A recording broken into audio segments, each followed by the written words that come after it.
All right. More game.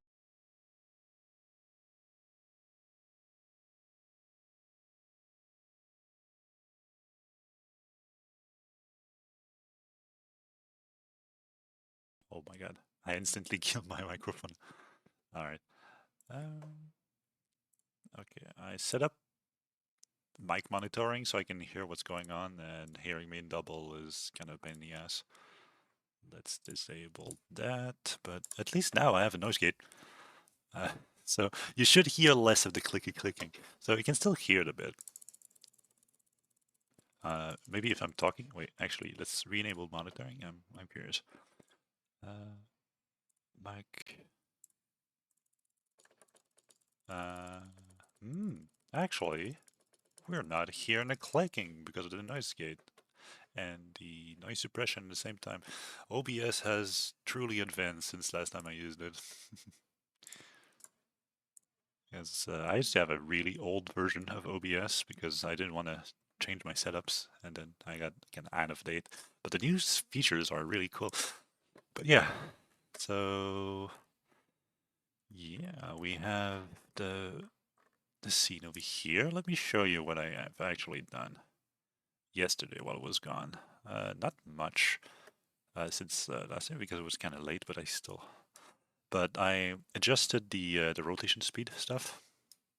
So now it's a little bit more controllable. Also fixed the annoying bug with the camera panning towards the player. So it was looking at the player, which means that since we're in 2D orthogonal view, we used to kind of see the fact it was 2D because we would see the plane. Let me go into player over here and change the range. There we go. So if I change the range now and I go pretty far away and I come back, you can see we're still in orthogonal view. We don't essentially pan towards the object we're looking at. And that was done by just going in here and removing the look at. Oh, somehow it's still looking at. But yeah, aim, do nothing. That was what I was missing. So it doesn't actually change, which is good for me. Yeah, so I was testing out stuff with like bullet speed and the likes. I tried upping the speed a lot. You can up this thing a ton and it still works, which is kind of fun because we're doing continuous detection for projectiles. I also tried to do stuff like, let me just shoot like straight on this thing. And then we can shoot the bullet with the bullet. Okay. Kind of hard, but especially with my aiming distance set so high. There we go, I hit the bullet. So you can hit really small targets with really high speed and it still works, which is kind of fun. It's just basic Unity collision system, but the palette itself is set to, where is it? Continuous collision detection instead of discrete, which means that we are indeed checking in between the frames. I don't know how reliable it is because right now, I mean, my frame rate is insane. If you look at the stats, I have like 400 frames, like 300 frames, so it doesn't really matter the fact that it's discrete, but still, nice to know. Also, I don't think we need a sound. You see the gizmos right now? I don't think we need a sound source on every single bullet. I think we can just offset a single sound source. So that's a lot of sound source. They all have their own sound source. Anyway, so what I wanted to do tonight is set up a way to, like, this gun has a lot of stuff. I was just saying, a lot of shit. It has a lot of stuff over here. Oh yeah, also set up a different recoil system. One of my friends was saying, yeah, moving the mouse is kind of a pain in the ass. Like for like, what would you say, a classic aiming system? It was talking about traditional aiming systems and how you should probably keep this stuff traditional while you already have like a really weird rotating thing, which I agree with, but at the same time, I believe that for this system, moving the mouse is better than actually swaying the gun. But we can do both now. I've set up a system like in the same vein. Let me check it out. If you look at no, that's the aiming profile. Yeah, I also set up aiming, so we have an aiming profile now.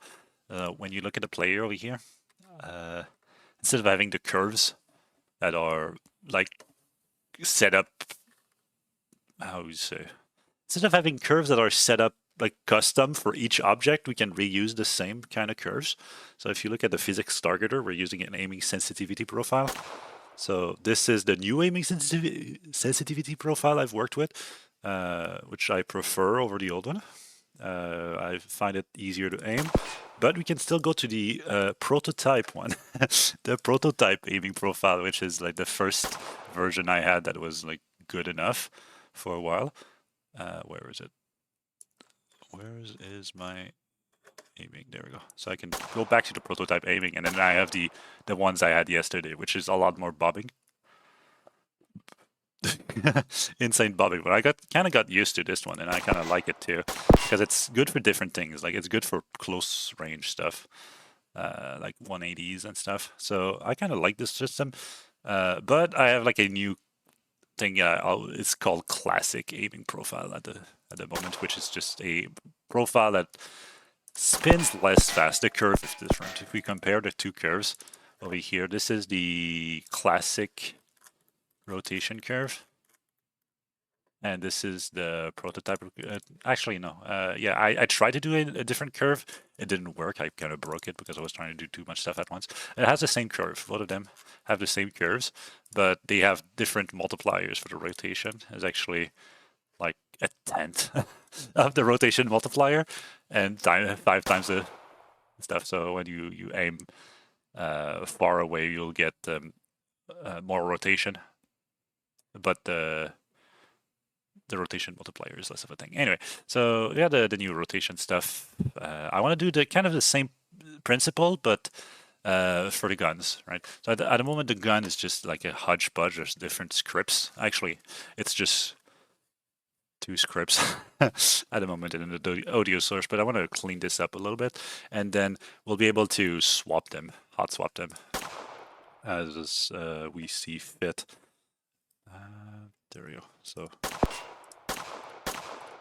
can I disable the gizmos? Thank you. All right. So first things first, I want to set up the recoil so it's optional. Oh yeah, let me show you the new recoil. I still have the mouse recoil where like I'm not touching how my mouse behaves and my mouse is literally moving around. But there's also now the a physics recoil pattern. So if you go in here and I look at my gun over here, I'm going to give it a different physics recoil. And now let's say I disable this one. Now there's no mouse recoil, which is more classic, but there is sway, so you're not always aiming. Like if I disable this thing too, and I have none of them, there's no recoil, right? The recoil manager just doesn't do anything, but you can put some physics recoil, which is essentially giving you an impulsion. Well, not an impulsion. Impulsions in the Unity physics system is something different. They're giving you a torque and a knockback, which is like a force towards on the character, which means that even though you don't move the mouse, you'll still sway the gun a little bit, which naturally gives you some recoil, which you can try and control if you want. I mean, you should, right? So yeah, you got physics recoil now. So you still have the mouse recoil, and I think the mouse recoil is a good idea for some cases. We'll see if we can implement one where the mouse doesn't go off screen, because if you see this thing, if I put the pistol mouse recoil, and let me remove this one so it's more visible. If I put the mouse recoil, eventually it goes off screen. If you're playing windowed, this is a problem. It goes off screen, and it's even annoying for like stuff like play mode, where sometimes you try to click on the buttons on the Unity UI and your mouse gets moved before the click goes through, which is kind of stupid. Yeah, so the recall patterns, we can set them up differently. I need to do something though, which is for the recall manager, I'm going to set up a requires component with the, so it's going to require a shooting manager. Yes. So it's going to require a shooting manager type of, and with that we can actually remove the any mention of recall manager from shooting manager, and then just have a delegate that gets called. So I'm going to make a delegate called a where's my shooting manager? Shooting manager, there it is. So my shooting manager is going to have a recall called shot. It's going to be a public.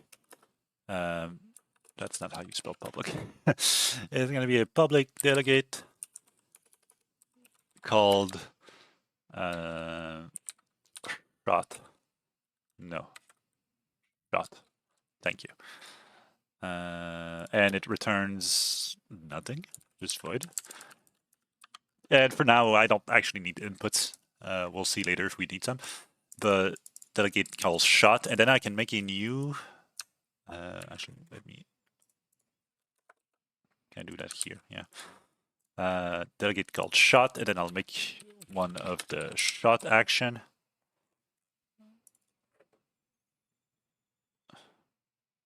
Not actually sure how I want to name that. Like a shot action? Shot action? Firing action. All right, so firing actions, aftershock. And then we can call aftershock here. Aftershock here. Just set the delegate to something. Equals, just for now it's nothing. And then when we come to the recall manager, right? So we don't need the recall manager anymore. So this thing we can remove. And since we call aftershot, where is that? So apply recoil, this thing, we can just move out. Pew pew versus slash. We'll see if we can do melee weapons. That's a good idea. We're gonna try and just do different stats on the weapon, like fire, right? How you doing, Darkness? I'll take the recoil manager. I can remove that here. And then on the awake of recoil manager. Oops. Awake. On the awake of this thing, I'll add the shooting manager to this thing. Shooting manager. Yeah, sure, private is fine. And the shooting manager, we'll get the shooting manager from the object itself, and we're guaranteed that it's here because we require it. And then once we have it, we can do shooting manager dot aftershot is a firing action, and we set it, or we add the apply recoil to it. And apply recoil takes nothing. We can do make this private now, which is kind of cool. Actually, just keep it public if you ever want to use it. And now you apply recoil, which means that now we've unbound the recoil from the shooting manager at all, so we don't need it. I'm good after if I first them to update. They found my package that was lost in the mail. Nice, they found it. Like, are they sending it, or is it like, oh, we found it, but give us money for shipping? I don't know. That would suck. But yeah, fire aftershot is called aftershot, and now it's completely unbound. So if we come back here, the shooting manager doesn't have a reference to the recoil manager now. But it still has recoil. Yeah, so recoil manager. So it still has the same stats. They basically had it marked as shipped, yet it was never picked up. Yeah, that sucks. Well, at least it's coming now, right? I hope it wasn't too important, like time-based. There we go. Recoil still applied. but it's completely on the recoil manager, which means that I could technically, I'll do it when in a game. I could remove the recoil manager at all times. Why? Remove component. There it is. And then I have no recoil anymore. Oh. Oh, yeah, I need to... Oh, that's the wrong tab. I need to do on delete. On destroy. On disable, actually. On enable. Apply recoil. And on disable. After shot. Minus equal the apply recoil. There we go. Now it's going to get removed. It's only soda. Well, okay, you maybe we're drinking a little bit more LD for a week, I guess. Turns out I was never actually shut. That sucks.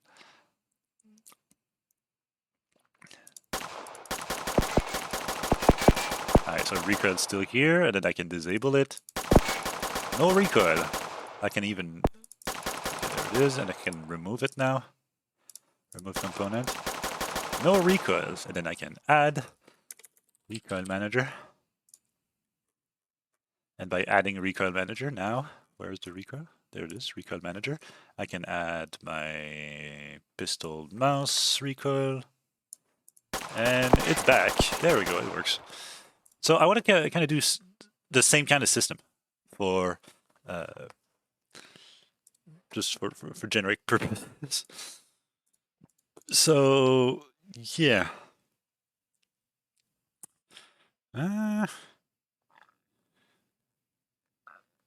Okay, so I need to unbind the distance from the player. I mean the distance. I mean this one, the min and max range are aiming based. So this should be set at a. First of all, we don't use it. Well, we do use it, but we.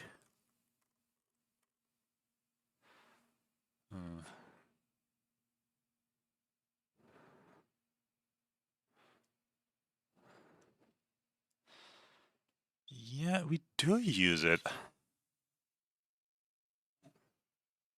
It could have been something more important. I just wanted to find my package. Yeah, that's fair. Losing packages suck, man. Okay, so I want to remove the min and max range from this thing.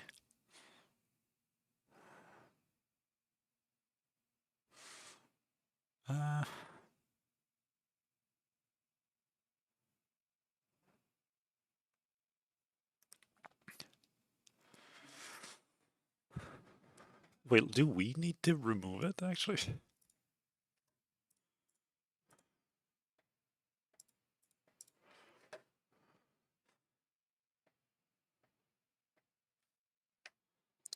I want the shooting manager itself to interface with this physics targeter. Let's, oh, not remove it, don't remove it.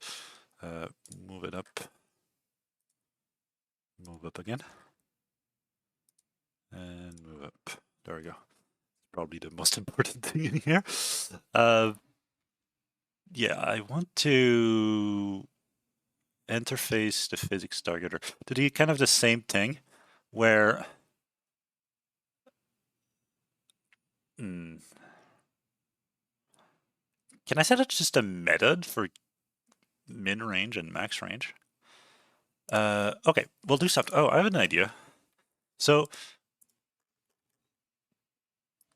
can make it so in the shooting manager or the physics targeter, we'll get a range override, essentially, that we can set from outside.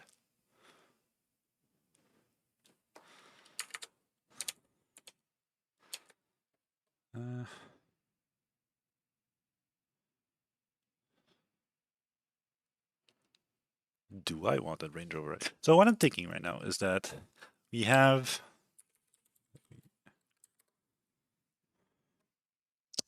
let's do it here. All right. So I have our little aim manager. The aim manager, for its own purposes, needs a max range and a min range. It has those values, like it needs them to work. Now, it could by default have max and min range, or we could feed it the max and min range from outside.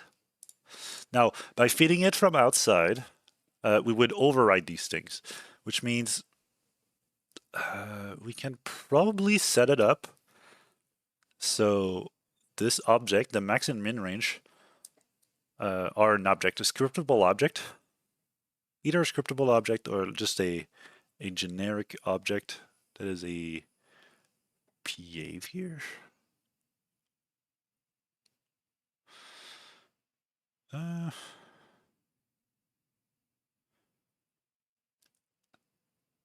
We can make a scriptable object called targeting range, and then max and the min and max range are going to be a targeting range. We can set them up by default. Yeah, I think that's probably the best idea.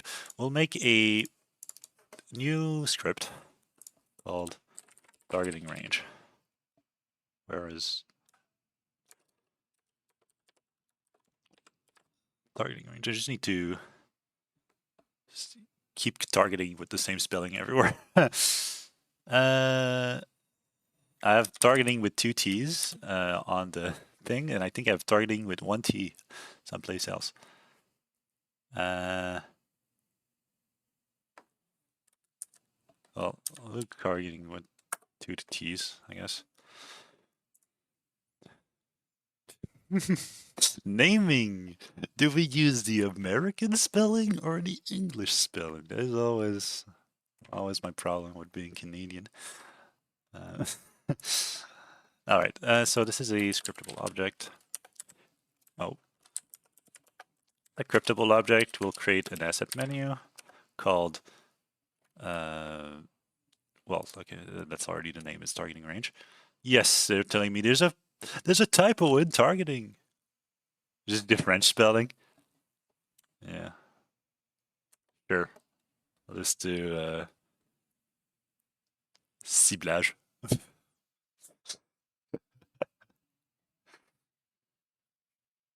Ciblage. Distance de ciblage. Yeah, let's go. Yeah, I'll just rename it. We'll just do 1 T because my fucking ID is gonna hate me. Where's my targeting range? All right, targeting range is not really complicated. It's literally just a min range and a max range. And they're both floats. So public float min range, public float max range, and then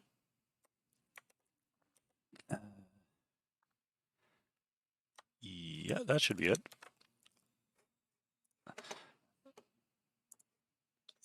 I'm gonna make a,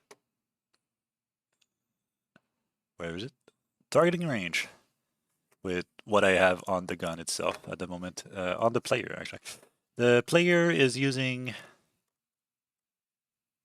1 to 10. So in the targeting range,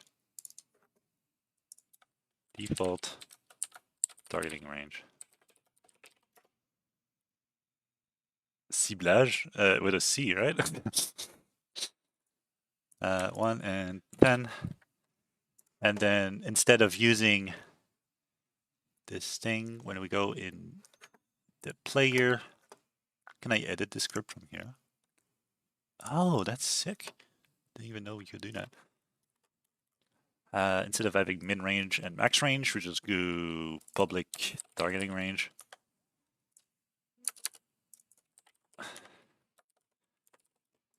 And then here, min range, max range, max range. I appreciate you coming by. Thank you. It's fun to see you. Yeah, we're doing more coding, trying to make the stuff more scalable and easier to enter, like just make stuff working together without having to have like giga dependencies everywhere. We're just gonna inject them with scriptable objects, which just means we can have like modular systems with essentially composing everything.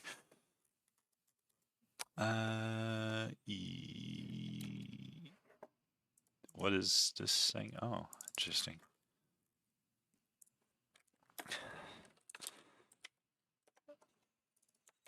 There it is. It's just not compiling. Targeting range. Targeting range at max range. There we go. So that should work now. And now it's going to be, oh no, you don't have an object. It's null. But yeah, the null targeting range, we're just going to set it default.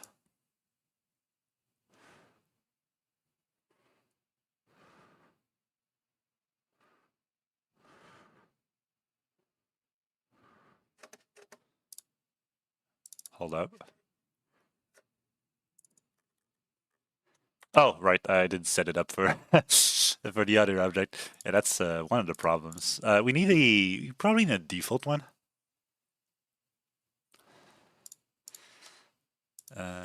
So this target here, default targeting range.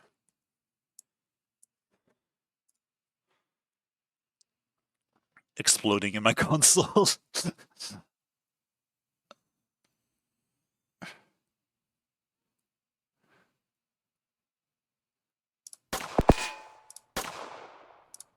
There we go, that works. So now we unbound them and we can just change it on the fly. We could do that by just changing two variables at once, right? But now that it's essentially stored as an outside object, you can import the object pretty much. Instead of keeping it in a prefab, you can just keep it outside as like its own object. And I think that's a little bit more robust for generic purposes. So now that we have this thing, I do want to set a default. So if the target over here, we'll do it on private, on enable, and on disable. So on enable, if it doesn't have one, we'll just make a new targeting range. If you don't have a targeting range,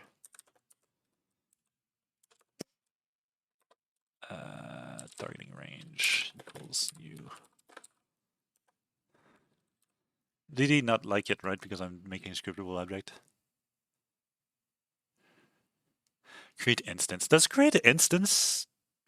Does it look like if he's the purple? I just haven't put the gizmo in on the player itself. I don't believe we'll have it on the player either way because it's kind of a debug object. Well, it's not really a debug. You need it for aiming, but we can just keep it in the in kind of a UI section on the scene graph. It should be fine. I think it just needs to not be linked to the player itself, which is kind of weird. Instance must be instantiated. All right. Create instance of targeting range.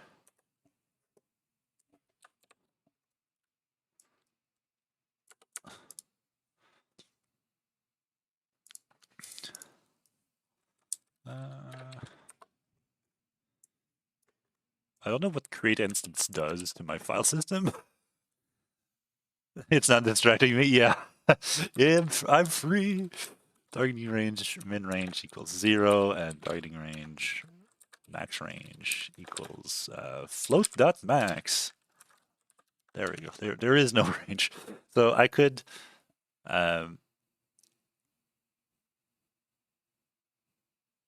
I could set it up so now if I don't have the target over here,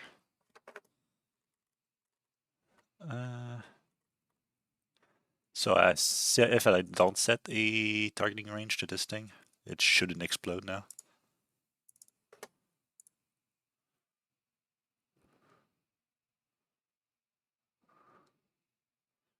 Or maybe I need to do it on awake. Oh, no, it works. Okay, yeah. It gets enabled when it starts. So it's creating a special one.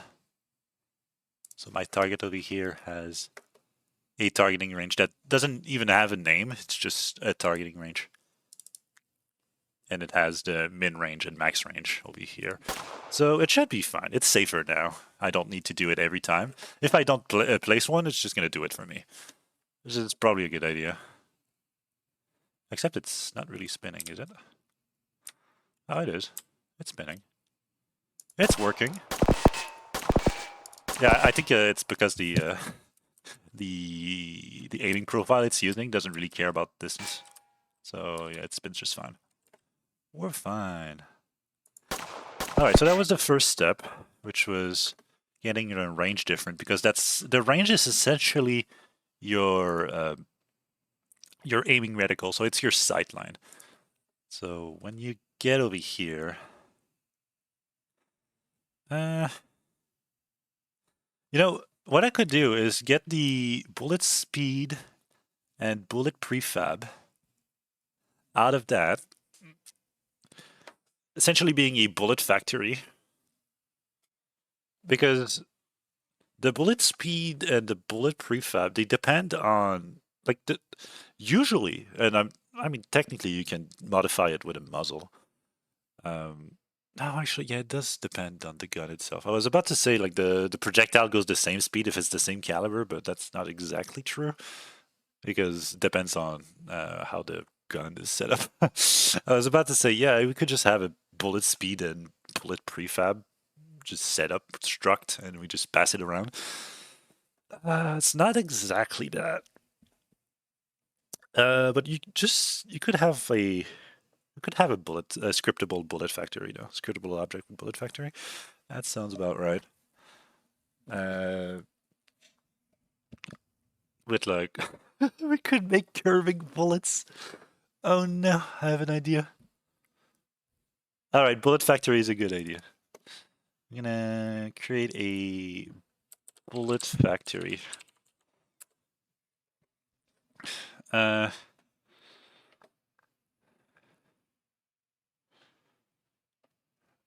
I want to make it a scriptable object? Really, yeah, that works so well. Okay, I have an idea. We're working on it. So the bullet factory is actually going to be not a scriptable object, but a generic script, not a scriptable object, just a mono behavior, because we'll set up the bullet speed, bullet prefab, and other stuff like the muzzle spread and the what's it called? You could also give angular momentum to the pellets themselves, and then we can give them randomness and stuff. Yeah, that's kind of cool. Okay. So the bullet factory is going to require component, and it's going to require the, what's the name of it? The shooting manager. Well, it's going to require a type of.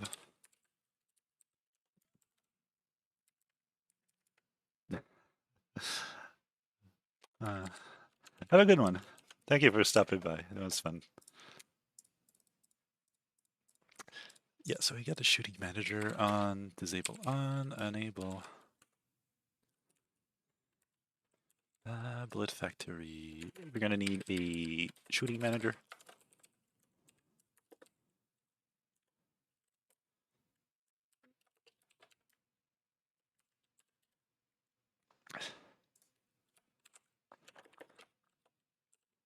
Get component shooting manager.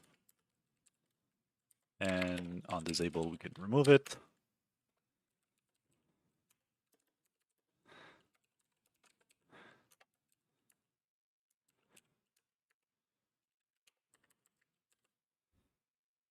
That's not how you do that. Actually, we don't need to do that, do we? We don't need to do that, but on disable, we're gonna have to remove the delegate. Let's go back to shooting manager. Shooting manager has a firing action for after shot. We need a fire action for a before shot. If pointer location, instant shade. Pointer location. What is pointer location? Pointer location is the gun, right? What's the goal for today? It's essentially guns that have their own stats, so we can swap them, hot swap them.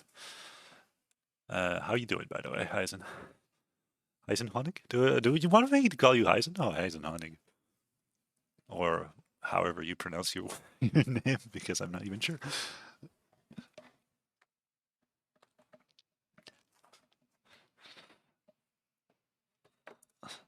But yeah, so this would be a public firing action during shot.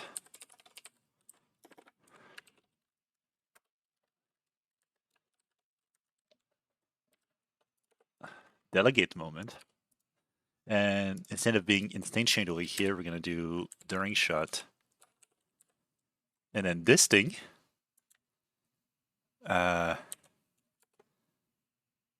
we can just bring to the bullet factory.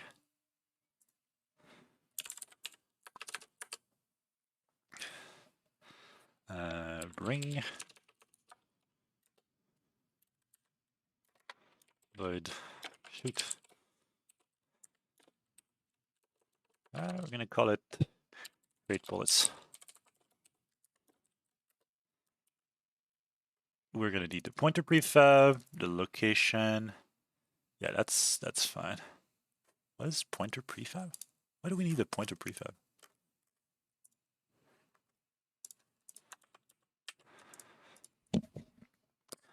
You're a filthy American posing with German words. Eisen works. And the Honig part always feels awkward to say. Bark is popping off. Life is chill. That's nice. Nice.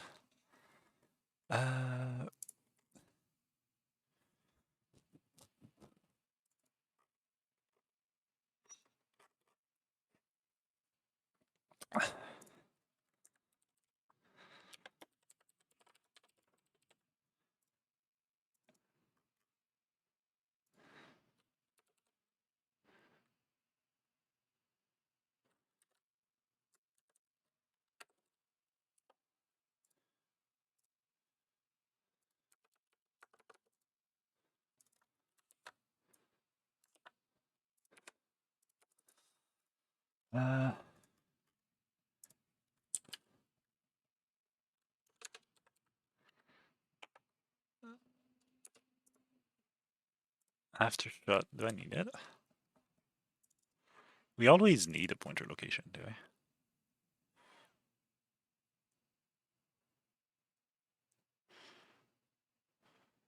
Wait, what is the pointer? What the hell is my pointer? I don't even know what the hell is going on. Where is the pointer? Pointer location is the target. And target is?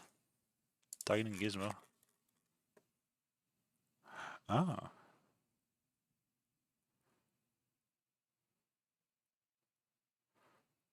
Interesting.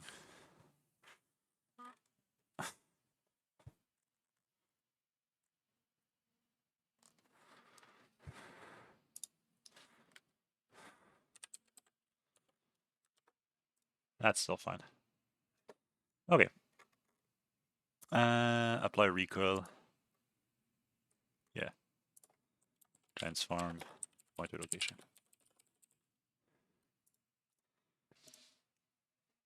That's fine.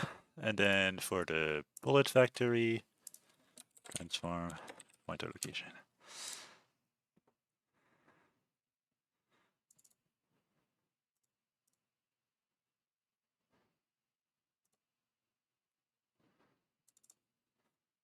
Why is it looking towards the... What the fuck is the pointer prefab? I'm so confused as to my own code, and I wrote it like 2 days ago.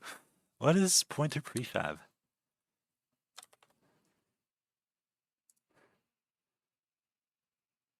It's a circle? Ah.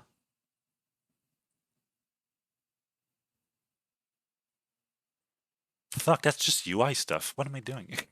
That is so irrelevant to what I'm doing. That has no bearing. Okay. Shooting manager. That's fine.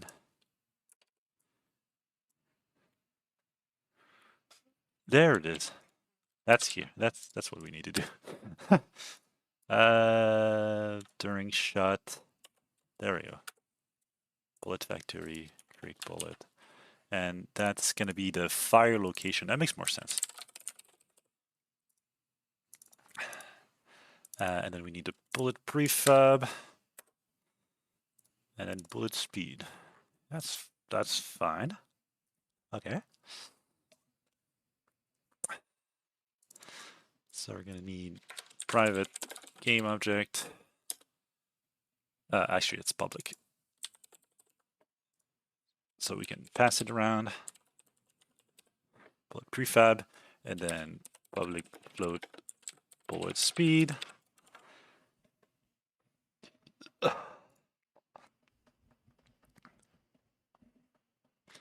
Right. So now in the shooting manager, we can just during shoot.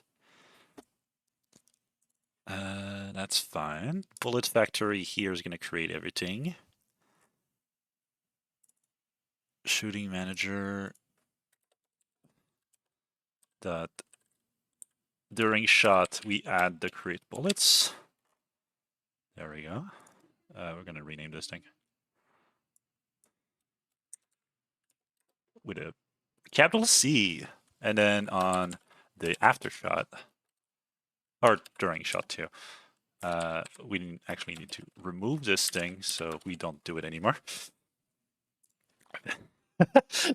my gun is actually going to fire nothing if I don't have a bullet factory, but that's the point. That is actually the point. The strength of this system with delegates is that during shot, expensive method invocation. Yeah, that's because we get component. Rigid body, new bullet. Can we instantiate with like the get component?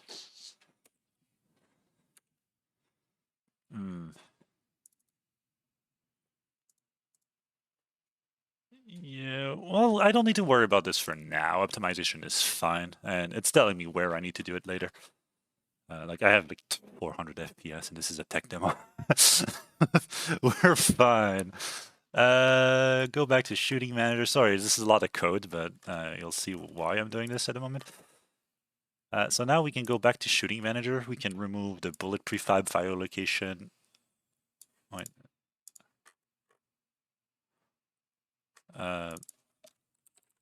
Fire location here. I was like, why is fire location not used? Yeah, that's why. There we go. So now the bullet factory is completely separate from the shooting manager itself, which means, in theory, that if we go to the gun and then we add a new component, I'm going to add a new component, which is bullet factory. Yep, so we get this back up here. And then the bullet factory, we pass it the actual pellet. And then we give it a bullet speed of like 30. We should have the same behavior as we had to, before. But we don't actually have all of that thing in the gun itself. So if we look at the gun, it still fires exactly the same way it did before. But I can disable the bullet factory. And it still fires because somehow I fucked up the code. On disable during shot. Oh, I did plus equals. Minus equals, guys. Minus equals.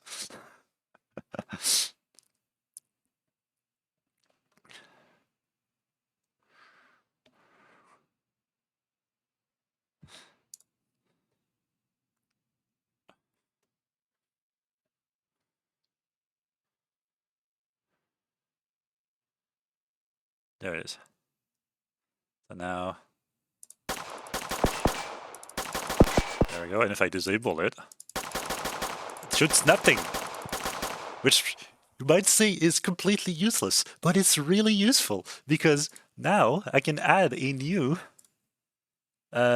bullet factory that shoots an arbitrary bullet type. Like I could shoot my circle over here, which has nothing to do with this. I could shoot the circle. I could put a bullet speed of like 15, and then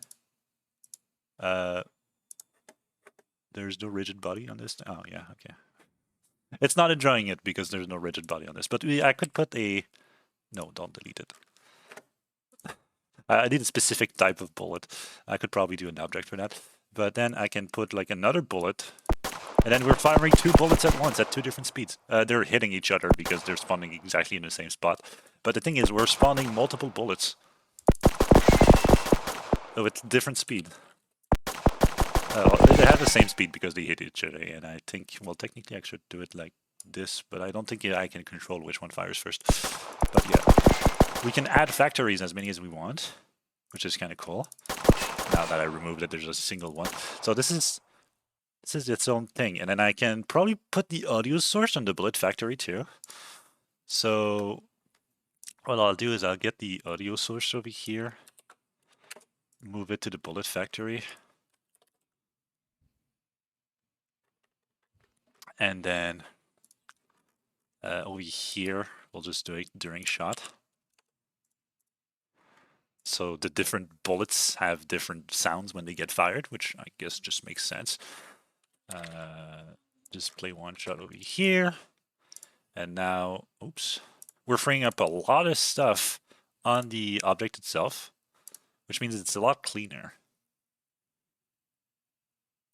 Sorry, I'm getting excited about refactoring. Wow, we're refactoring. But yeah, I can put this now.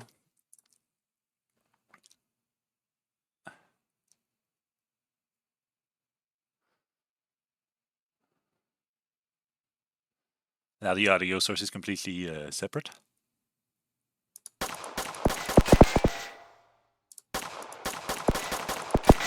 It still works, and I can disable it.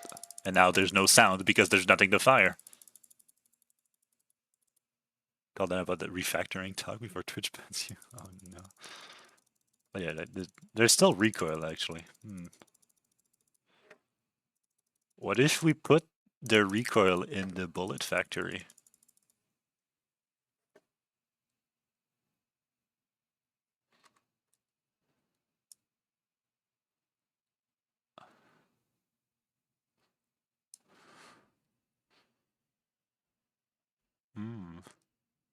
Nah, that sounds terrible. Well, it doesn't sound terrible, but it's not ideal.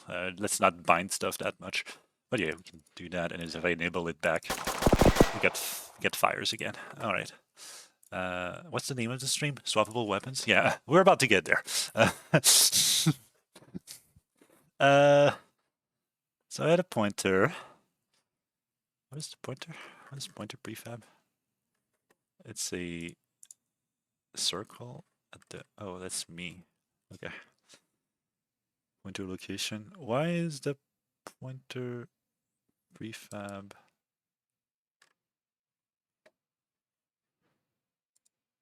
Oh, okay, yeah, that's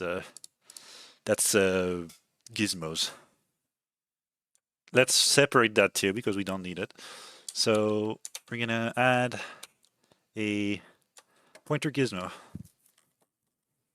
script. That's the wrong ID. Let's close that.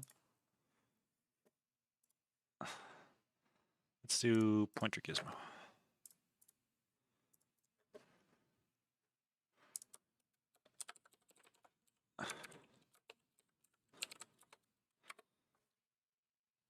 The pointer gizmo is going to take a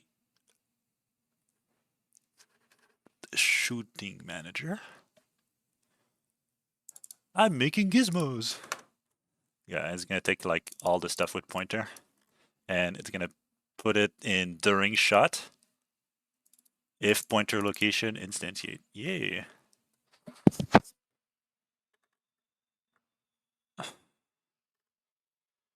Yeah. All right.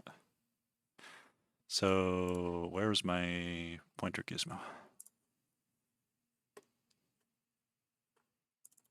There we go. So on enable, private void on disable, and this is the power of delegate. That's why I love this language. It has built-in delegate stuff. We'll do exactly the same principle here. Just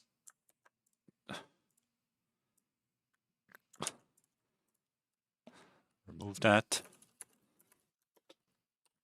On yes, so a private routing manager,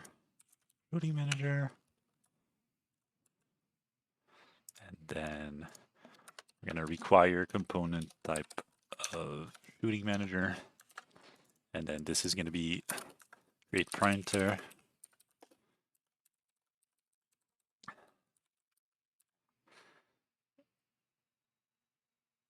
And it's gonna take a transform location.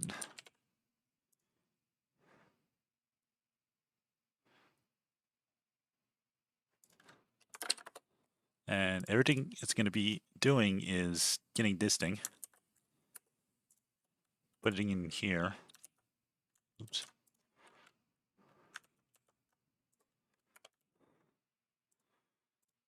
And then this thing over here. This is fire location. We put in the create pointer over here. And this is a create pointer. Create pointer. Oh, it's so clean.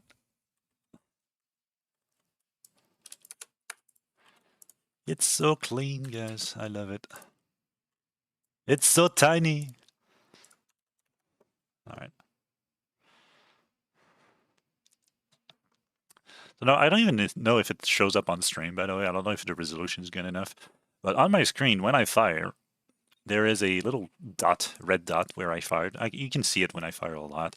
But I'm going to add the pointer gizmo. And the pointer gizmo is going to need a circle for the pointer prefab. And I'm going to need a... where's the pointer location?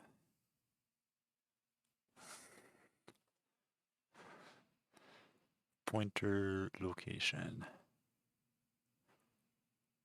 That is my target. There it is. Now, when I go back in here, I'm going to have the little gizmo that works.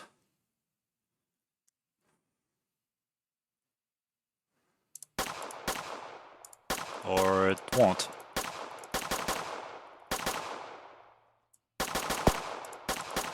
Oh, it does work. They're just tiny.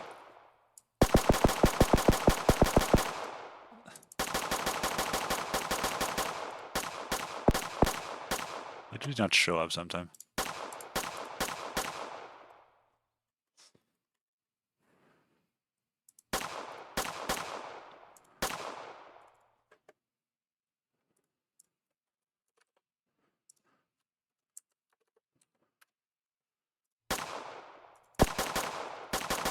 There it is. Now you see them. But yeah, so you get the pointer gizmos over here, so you can see where I was when I shot. Then when I go back to the gun, and I do a... I disable it. We don't create some anymore. I can enable it. And yay, we got dots on the screen. Yeah, I also wanted to do something which is probably not for now, which is making sort of the points disappear, essentially. Eventually, they just disappear because right now we're kind of completely disgustingly just creating stuff on the fly and never deleting it. The best garbage collector is closing the program. Oh, no. But yeah, now we have the gun, which is incredibly simple over here. It's just a combination of a shooting manager and some bullet factories. Also, I can go in Bullet Factory at that point, and when it says audio source play one shot, let's just check if there's an audio source. So if there is an audio source, you try to play the sound.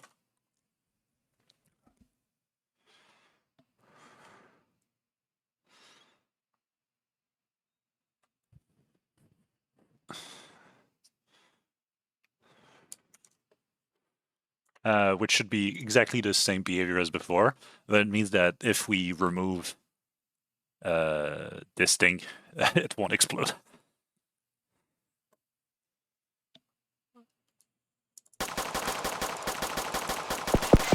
There we go. All right, so now that we have this thing is a gun. It has a recall manager. This one has a pointer gizmo. Will we need the pointer gizmo on the gun itself? Yeah, it doesn't matter. Bullet Factory, the shooting manager, the sprite renderer for the gun itself. We have enough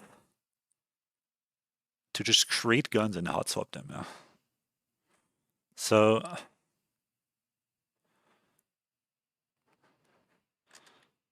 we need essentially a mounting point. We're going to create an empty mounting point. Gun mounting point. That gun mounting point is going to be someplace in space around the player, and that's where the gun will be. For now, I'll put it at this place, which is about where the gun is. 0.75. Also, I need to set up later on the fact that the gun should point at the location, not the player itself. The reason it's working right now is that the player is, the gun is centered with the player and the center line of it, so it works. But technically, I would need to make it so we align the gun, not the player itself, but that's like an extra kind of rotation we have to worry about. Or at least like some offsets. So I'll do that off stream, because that's going to be quaternions and vectors and dot products and fun. But yeah, so that thing on mounting point, I can put the gun in here, and it should have exactly the same behavior. Except the fact that, okay, yeah, now the position is nice. Yeah, so now exactly the same behavior, but I can take this gun and swap it for another. Yeah. So I'll take this. I'm going to rename this thing to pistol. Right. And I'll create a folder called guns. And this is a pistol. This is my pistol prefab. It has it has no art. It's just a dark square. But now I can delete pistol.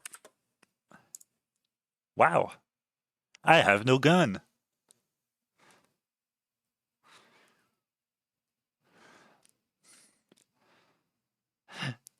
Wow, I can't fire. I have no gun. Let's put a pistol in my hands. Oh, wow. I can fire. Guys, we got hot swappable guns.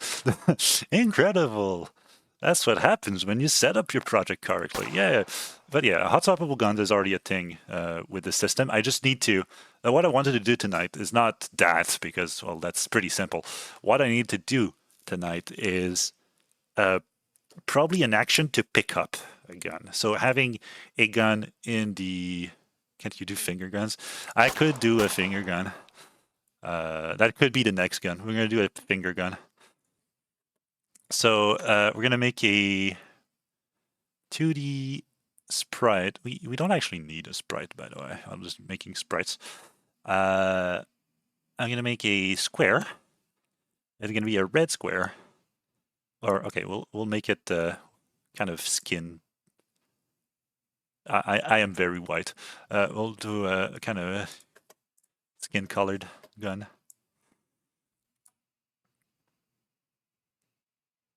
And then position 0, 0. There we go. We'll make a finger gun.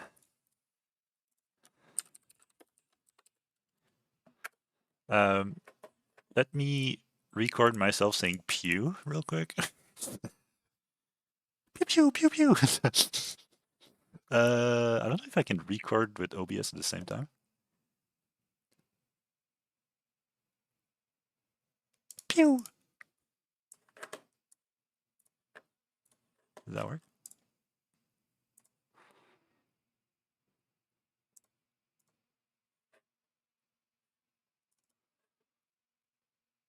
Oh, wow. It didn't even record. Pew.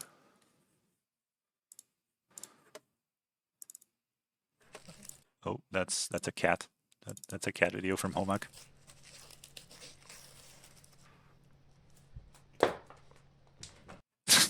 All right. That was not what I was looking for.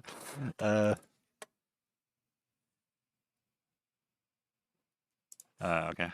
That is, I just want to do like a really short sound clip.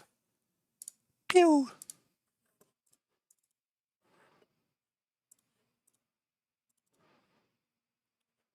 It's corrupt, guys. OBS doesn't like it. Okay, I'll just make an SFX for it.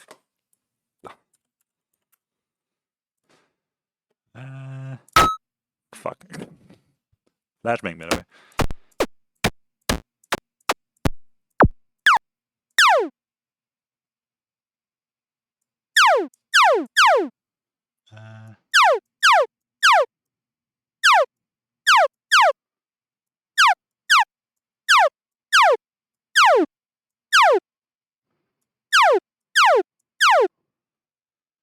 It's loud? Okay. Sorry.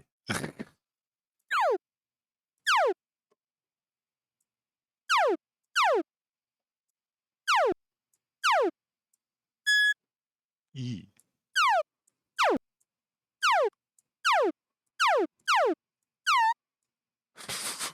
Does that sound like a fart?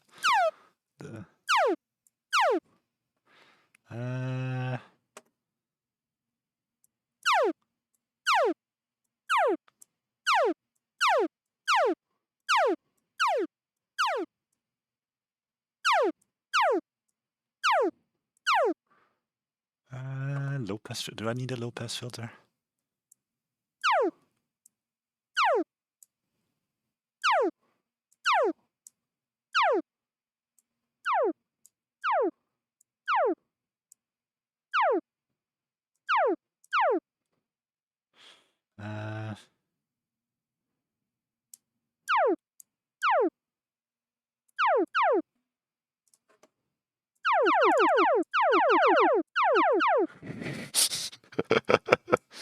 Yes.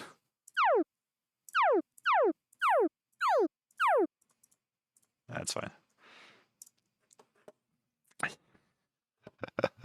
Sorry about the incredibly loud noises, I guess.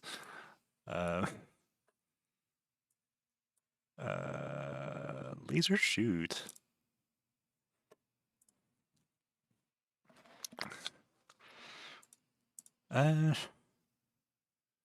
Right.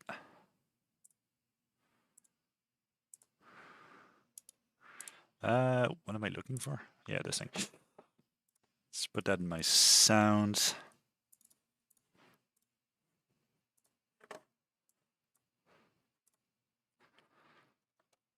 Where's my laser? There it is.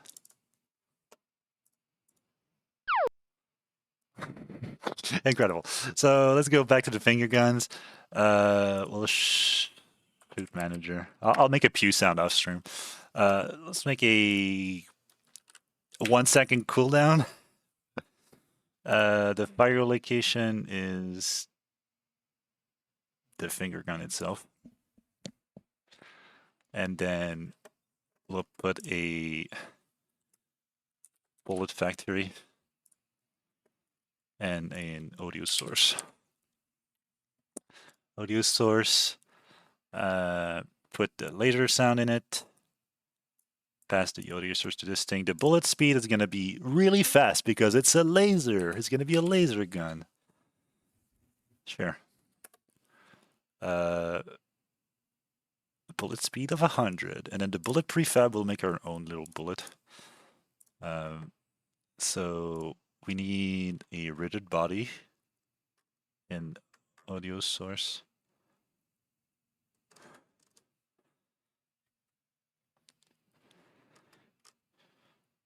Yeah, sure. We'll make a new bullet thing. Create a sprite. 2D. The 2D capsules, why not?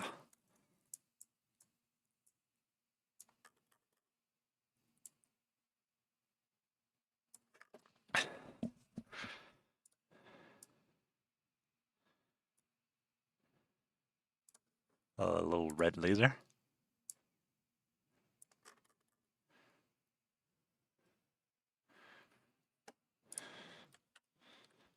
Collider. Capsule Collider 2D should have the same. Yeah, that should be fine. Material. We'll make a. Where's the physics material? Physics material 2D. We'll make a laser. Guys, the laser doesn't bounce. We can make it bounce with like 100, like a 1. That's fine. It's not gonna bounce like straight though. Finger gun. But now we can put the. Where's the laser? Oh, my laser is here. Laser.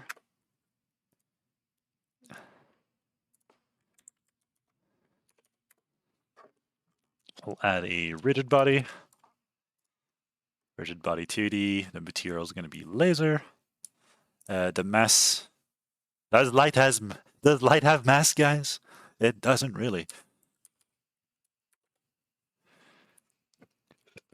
No gravity, thank you, and no drag.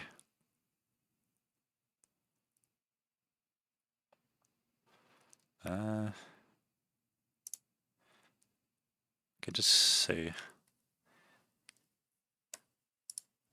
no drag and no. Am I missing anything? I can put a bullet bouncer on it.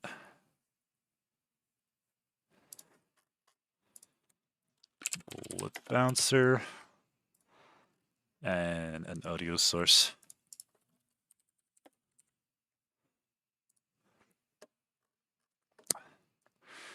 With an audio clip, which will be. Do we have like.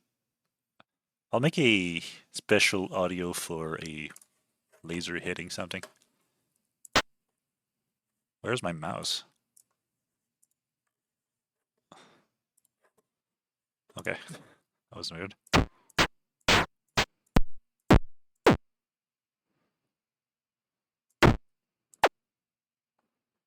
That works. Download it.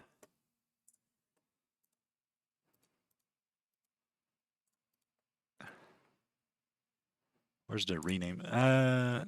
Laser hit. There we go. We're making content, guys.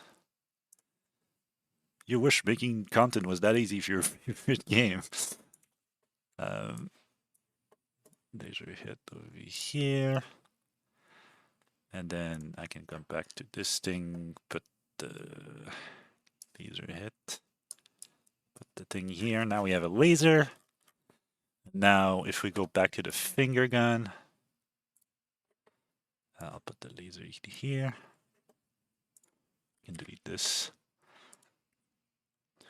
Finger gun. The bullet prefab is a laser. And no recoil because it's light.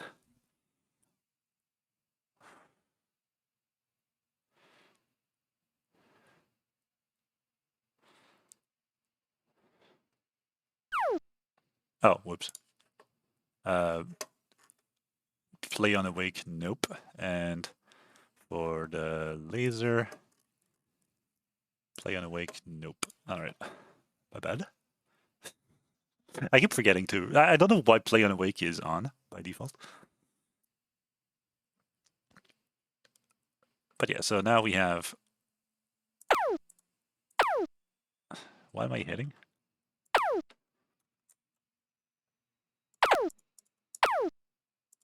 Oh, okay, I'm seeing it. It's just really small. No wonder. Oh, I forgot to set the rigid body to continuous. There it is. You do need that because it's going really fast.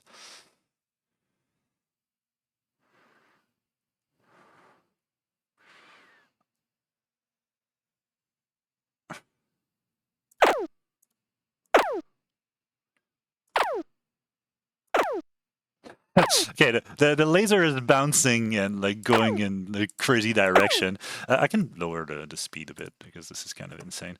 Let's do 75 instead.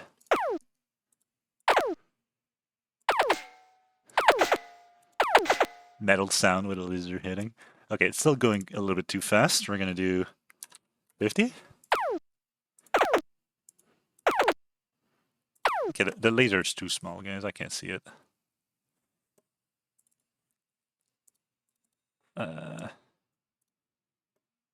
Gonna thicken it up a bit.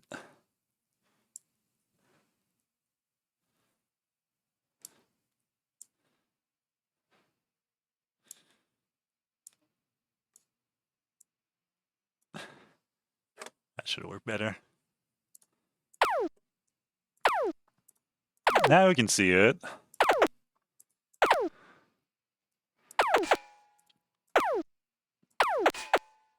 Yeah, I got a 1 second delay between shots, but hey. Bouncing back at me, by the way, because the plate is looking at me, so the angle is almost always exactly the same one. And then it has like incredible bounciness, so it just bounced straight back and I die. It would work better here, right? I'll have to make a custom behavior so it keeps it just reflects the angle instead of going and like, trying to do a yeah, pro at deflecting. But yeah, it has like no knockback because it weighs nothing. I'll have to do like special damage stuff with it. But yeah, just for the record, if I take the finger gun and I put it here, I'll put it in guns. We have the finger gun, we have the pistol. Why does the pistol not have an icon? Interesting. But yeah, now that I'm here, I got the pistol gun. Oh, it's because it's not in the scene, so it hasn't rendered. But I have a finger gun that shoots lasers. And then I can change it for a pistol. I can have both.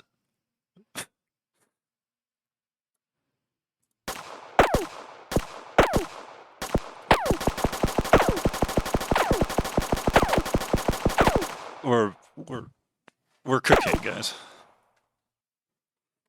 A laser that shoots fingers. Yeah, if you give me a PNG for a finger that's flying in the air, I'll add it.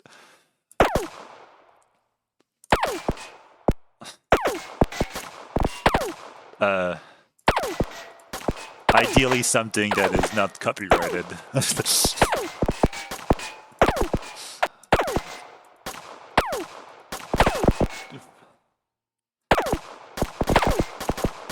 But yeah, we got multiple guns. And now we need to hot swap them. So yeah. Got the gun mounting point. If we put the gun on the ground. Wait. Hold up, I have an idea. If we put the gun on the ground, it's gonna fire right now because it doesn't care if it's equipped or not.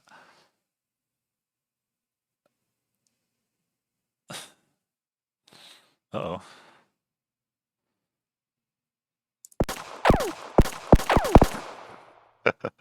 Incredible. print screen.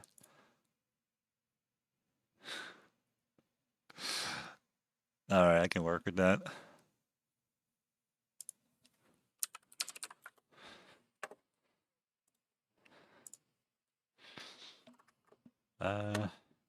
I'll do my own version. Ah.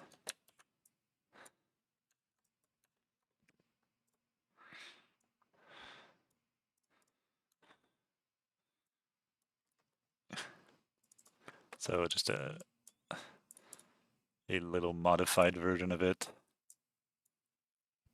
So I'm just straight up copying the end, but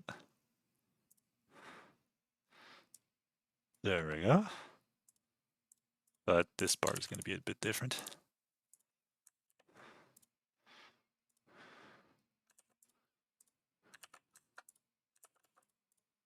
I suck at art. Oh, I'm just going to copy it entirely, I guess. He's not even trying to make his own art. Yeah.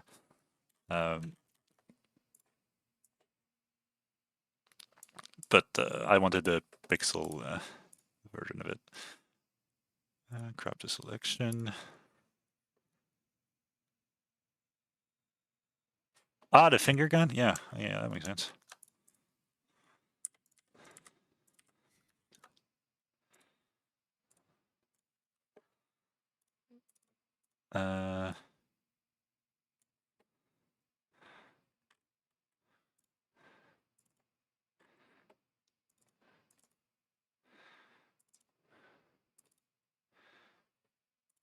That's not the right one. Where's the hell? Oh, there we go. Assets, gun.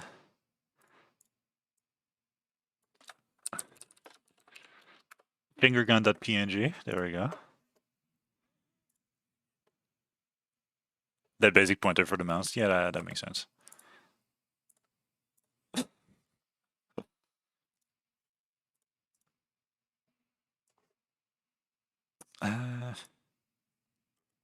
Oh, that's cursed. It's as color.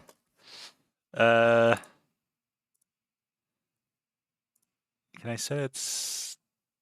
Why is it so floppy? Also, it's going to be shooting sideways.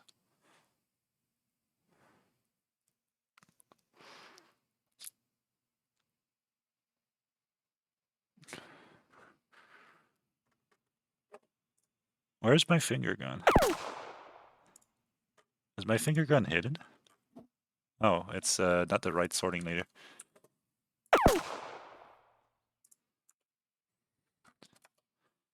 Where? Where is my finger gun? Where is my finger gun? Is it just hidden? Oof, my ears. That's the problem with my current setup. Where's the finger gun? Oh, is it just, wait. I just need to remount it.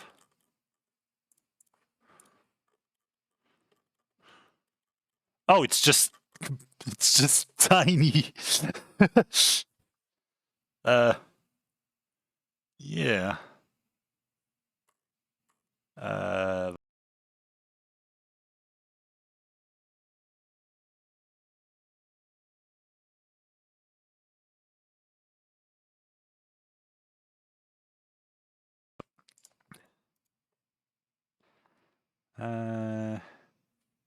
Alright, is my headphone back? Yeah, okay.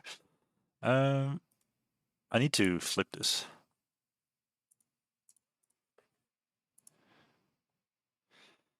Rotate 90 degrees.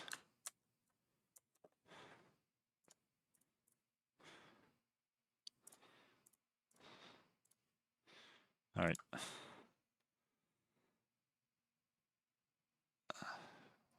Behold my finger gun, which is flesh colored.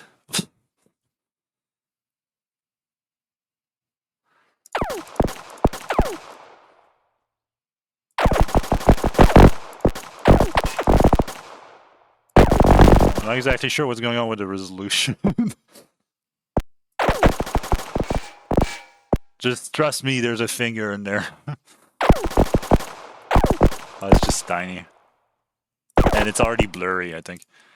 When you look, yeah, it's blurry. I need to set up the cameras, the tiling and camera stuff properly. But yeah, we got a finger gun. Sweet. Yeah, so I just need to make it so you don't fire when the gun's not in your possession, because right now it's kind of stupid.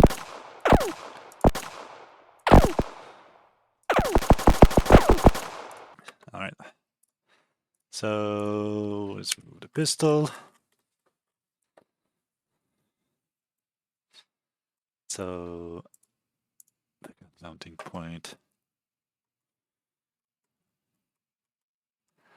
All right.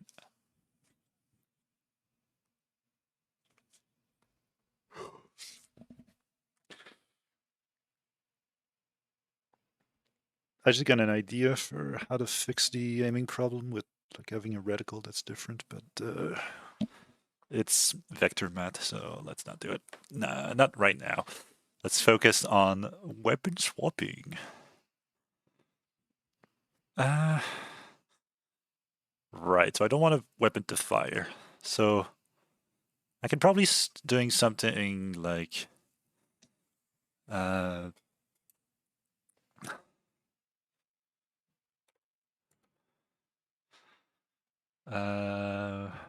so in the shooting manager, which is somewhere in here, we have something based on mouse current left button is pressed, right? So every update we check if it's pressed. You know, manga with a bad guy that turns into an anti-hero that uses vector math as his superpower.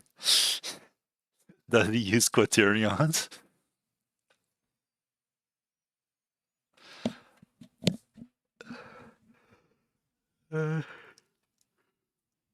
Which current left mouse button is pressed. I don't need that in here.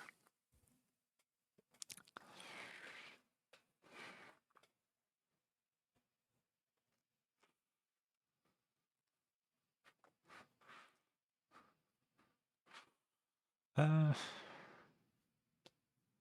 there a way I can set it from outside?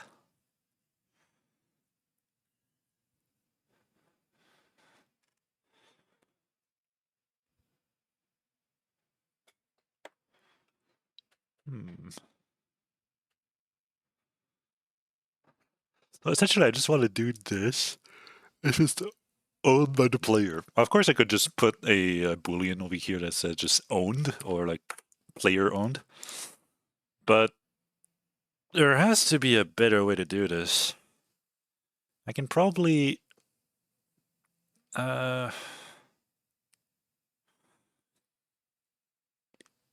yes, there is a better way to do this.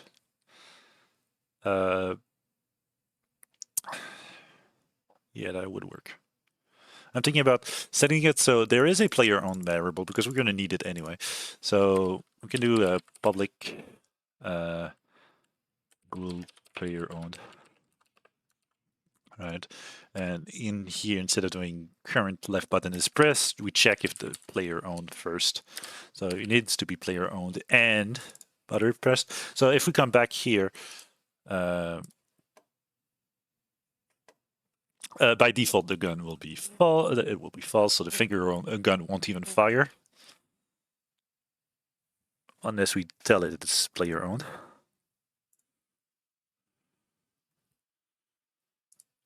All right, so it doesn't have player owned.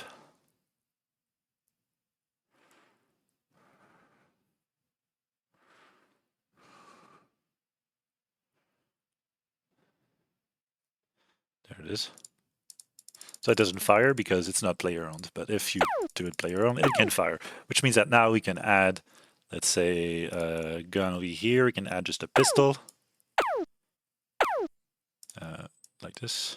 Just add a pistol, and oops, I fucked up. Exited play mode.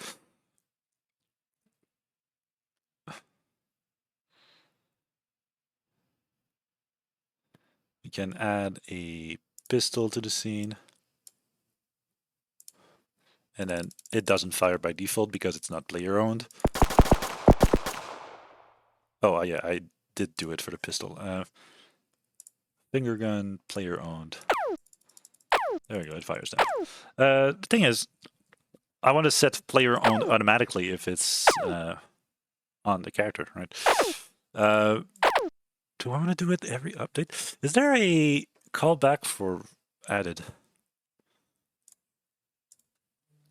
Child added callback community.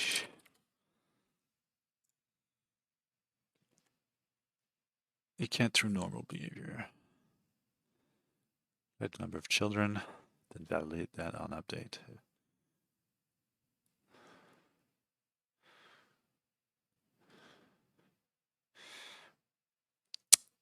Fair enough.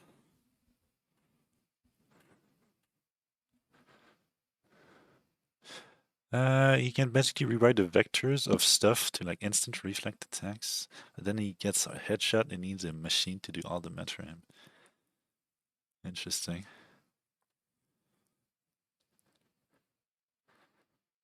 That is overpowered. They're completely broken. He's a literal god, that's what you're telling me.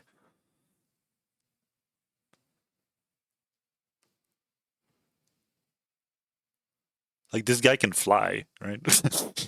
if you tell me he can't fly, he's not dreaming big enough.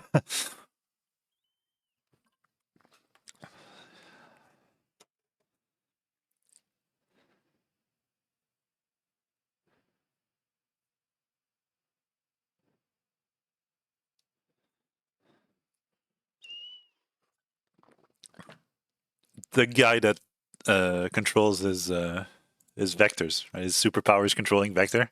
Can he control his own movement vectors?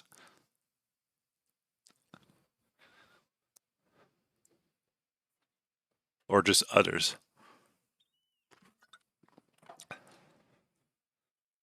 Yeah, he levitates and fly during combat, yeah.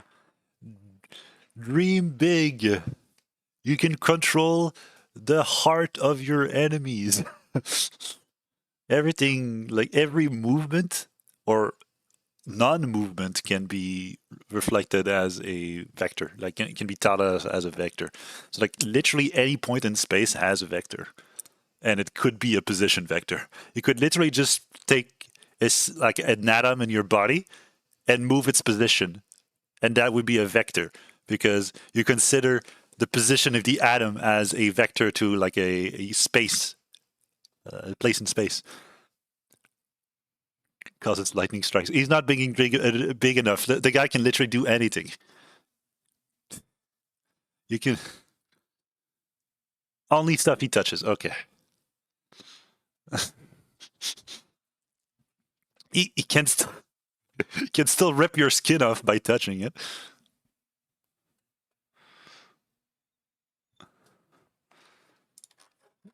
Uh,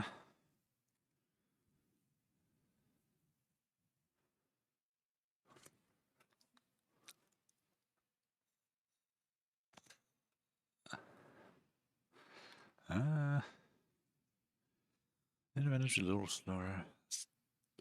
Still, he does stop a railgun shot like it's nothing. Yeah.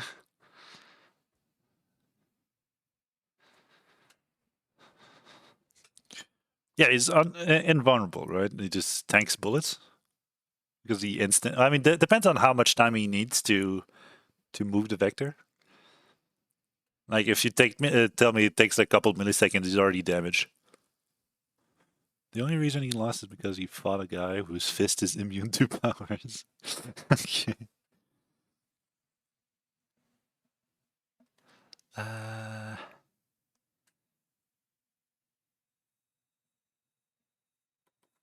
uh,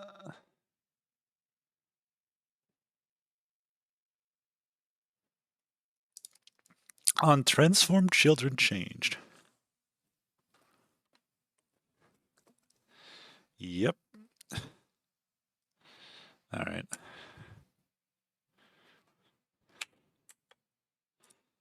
Good to know that exists.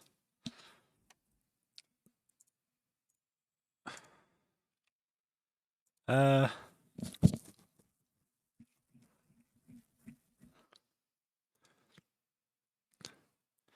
yeah. Do I want to put the children on the gun mounting point itself? I mean, they're gonna need to.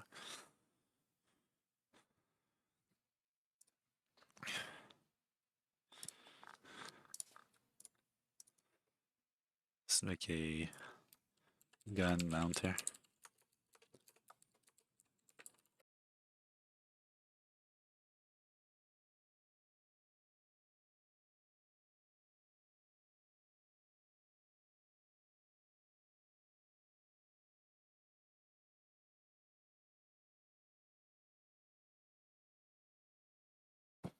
Oh, I'm burping. I need to make. I need to clean this up. It's disgusting. Where is my gun mounting? There we go. Gun mount here. On children. On transform children change.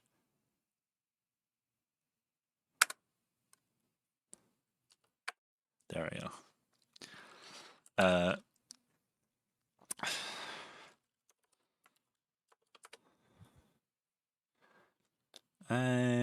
parent dot is it transform dot children?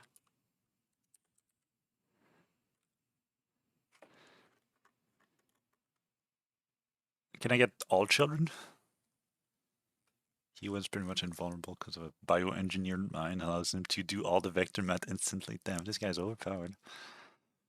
I need to get all of the children.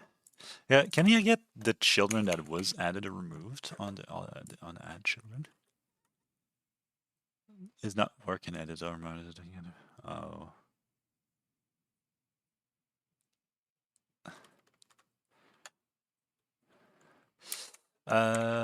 Can I do Unity while editing? Unity mono behavior during editing. I know it's possible. I just don't remember what's the name is.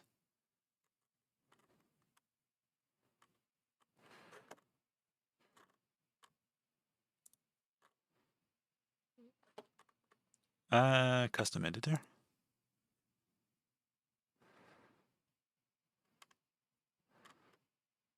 Execute in edit mode. Yeah, there you go.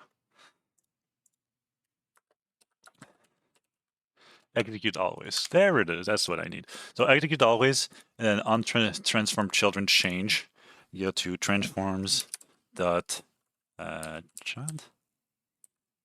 How do I get all children?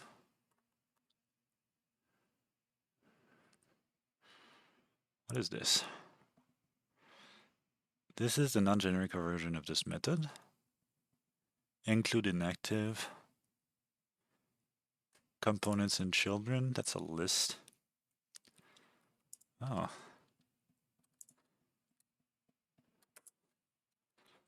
And then we have a shooting manager. Var shooting managers. And then for each shooting manager,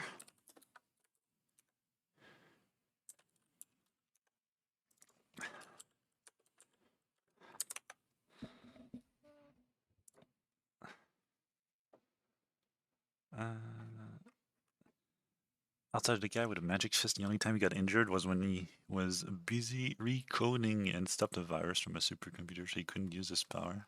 And he got a headshot and almost died. Damn.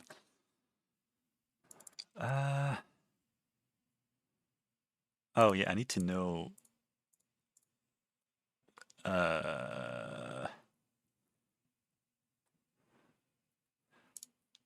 I'm gonna have a private list of shooting managers. Current managers.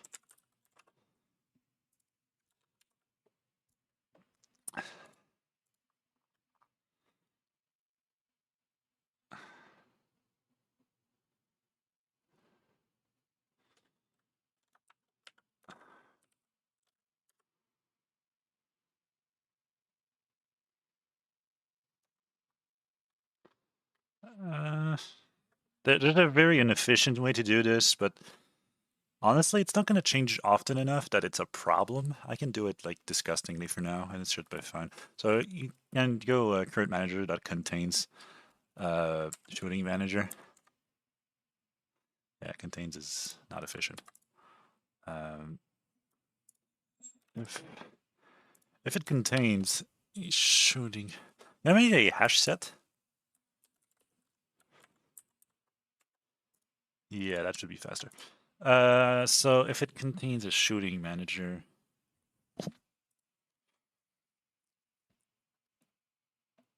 do well, if it doesn't contain it, current managers dot add the shooting manager, and then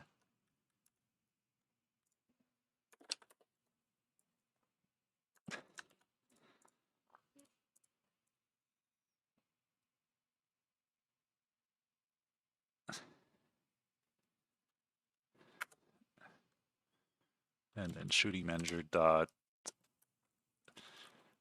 player owned equals true.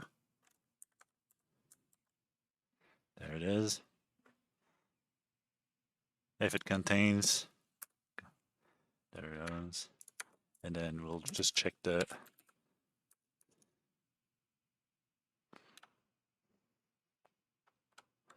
shooting managers that contains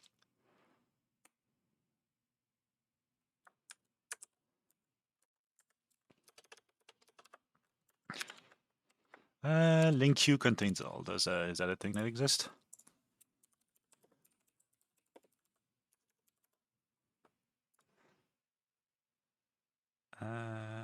From that point, you need said supercomputer to remotely doing all the math for his power. Damn.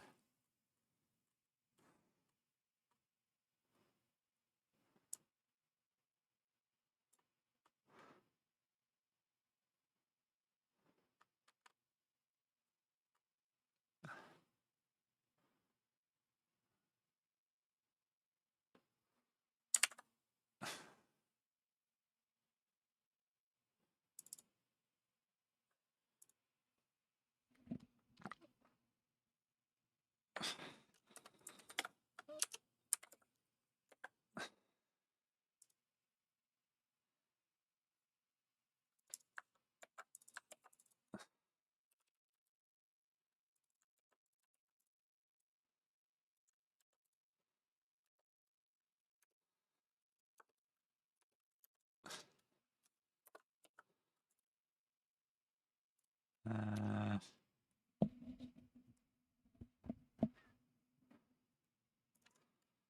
Shooting managers. This is not very efficient. Don't worry about it.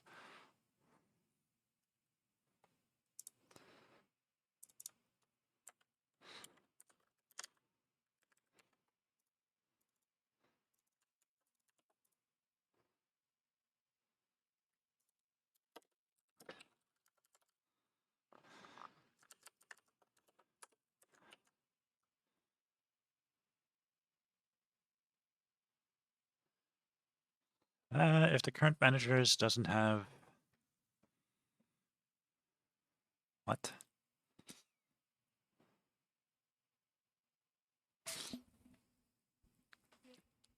So this is fine because for all the new child, uh,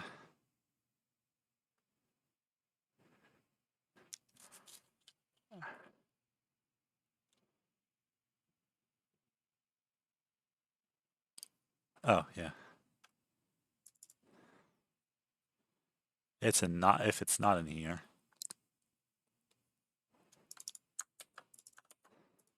So that was fine. It doesn't contain it. Current managers dot remove shooting manager, and then shooting manager dot player owned equals false. Anyway, that's a disgusting method, but it should work. So when we go back to the top-down shooter, sorry, I'm not really explaining what I'm doing. Essentially, I want to make it so putting something under the gun mounting point automatically enables it, right? So you can see over here, well, now it's because I haven't changed the thing, but like if I remove this, if I remove the finger gun and I put a new gun in it, the gun mounting point here, it does nothing because I forgot to add the component, which is gun mounter, right? So I have a gun mounter now. Now if I put something in it, it explodes. Okay. What is not working? Oh, I forgot to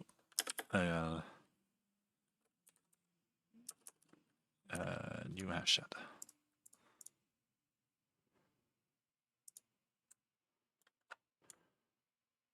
Oh, I'm gonna need a. Oh fuck. Okay, it's gonna be a list.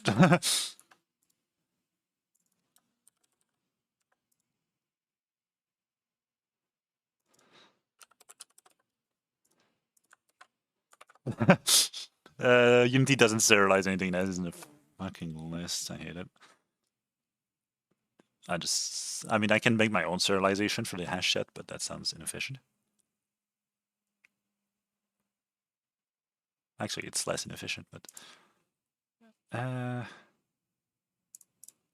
So now if I add the finger gun in the gun mounting point, there you go. It's player owned. But if I remove it and I put it like in the main game, it's not player owned anymore, and then it explodes. Void shooting manager in current manager. Collection was modified. Animation operation may not execute.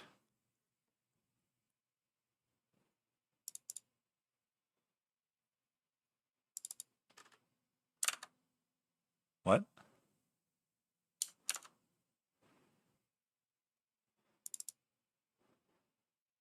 Interesting.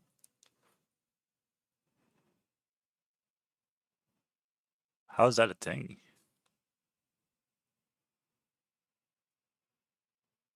I get enumerate on something I just added to?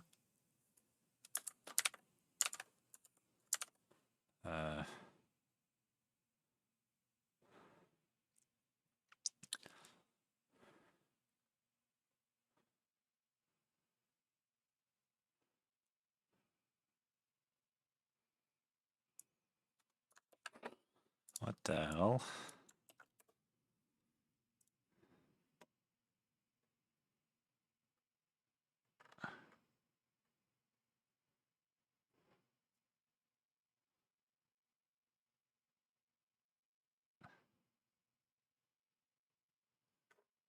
Oh, yeah, okay.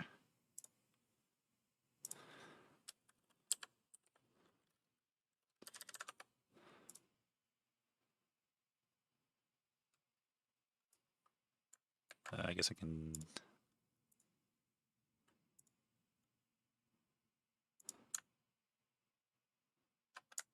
All right, that's fine.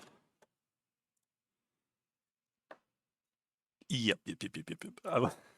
But yeah, now the finger gun, even if I'm in edit mode, if I put the finger gun under the gun mounting point,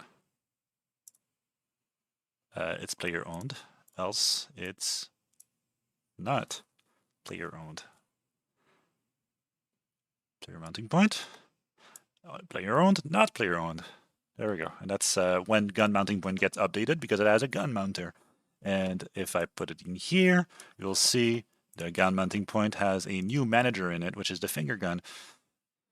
Now, the player may talk to the gun mounter and tell it to fire.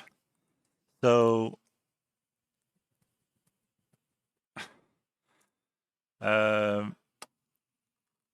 yeah, we're gonna need a player action, a player action script, where the player will be able to say to all its mount points to fire at once, or at least the relevant ones. And then the mounting points will local fire, right? So that also solves the over here, the shooting manager. That solves this thing. There we go. Can do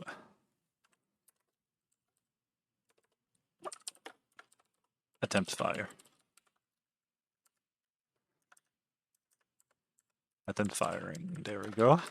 Attempt firing is over here.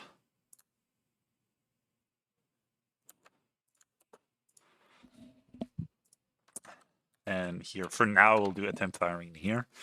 But essentially,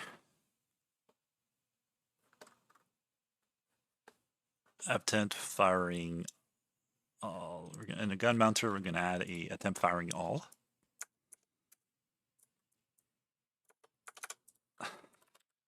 Private void attempt firing all. Though for each current managers in manager, shooting manager, the shooting manager we will attempt to fire. So this needs to be public.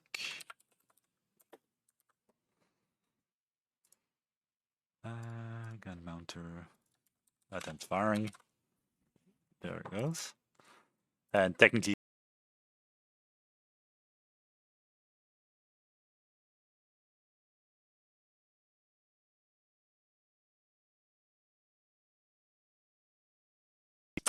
my headset died. Okay. Yeah, we could do attempt firing for a single one if we want later. But now we can get the player-owned mouse left pressed thing outside of it.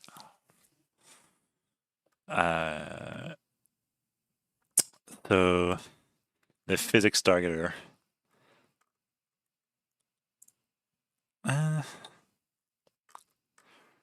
Yep. So we're gonna have a player.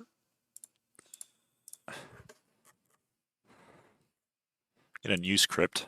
I'm gonna need. Okay, let's do a little bit of cleaning in my scripts because it's completely disgusting. We're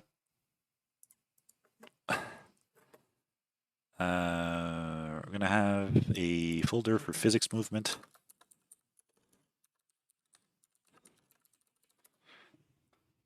So that's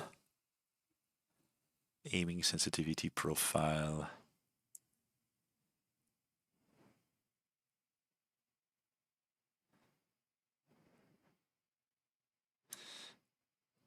Aiming profile can go there too.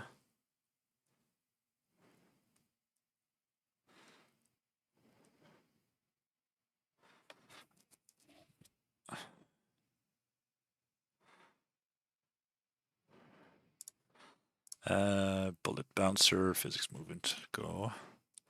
Bullet factory, doesn't need. I can set default? Oh, I forgot about that.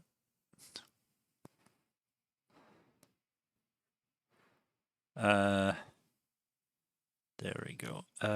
Physics movement, sure. Put that in here. Cursor, gun mounter, hurtable, mouse recoil pattern. Path mover, physics recoil pattern.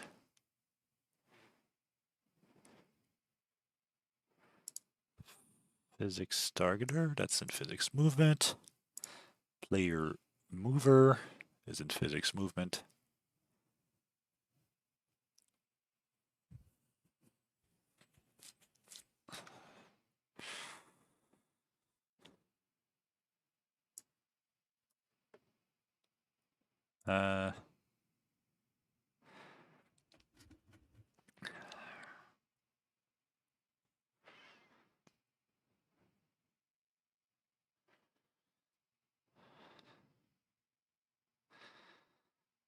Pointer gizmo, recoil manager.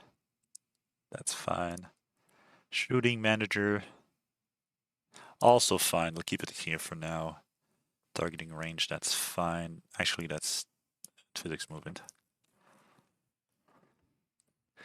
I'll make a folder for gizmos.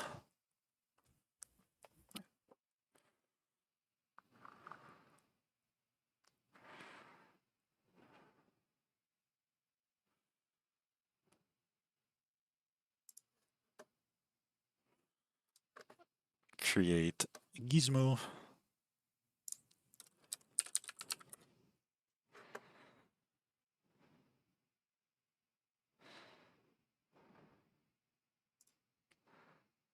Camera aimer. So aiming gizmo, pointer gizmo, bolting go in here. A little bit of spring cleaning.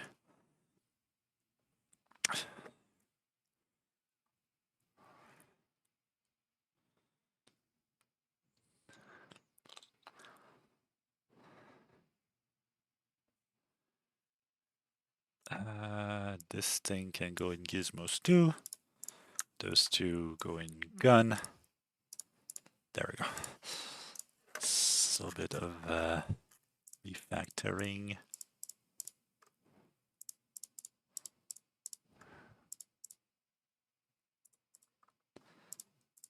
Oh, it's all added. God damn it.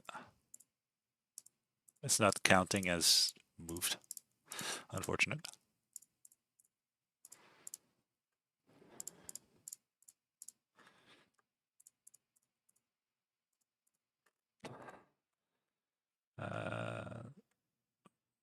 Better folder structure.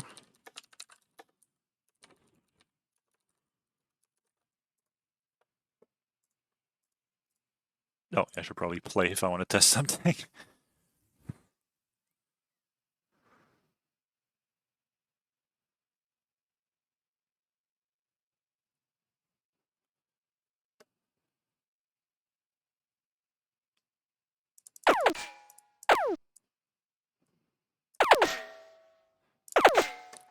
All right.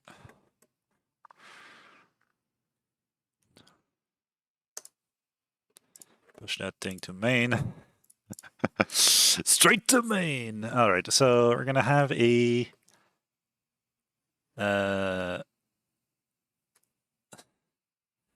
player action.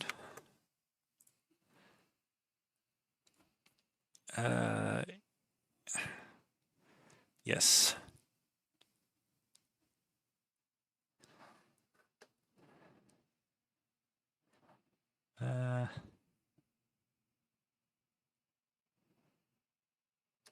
How is player movement able to do this thing?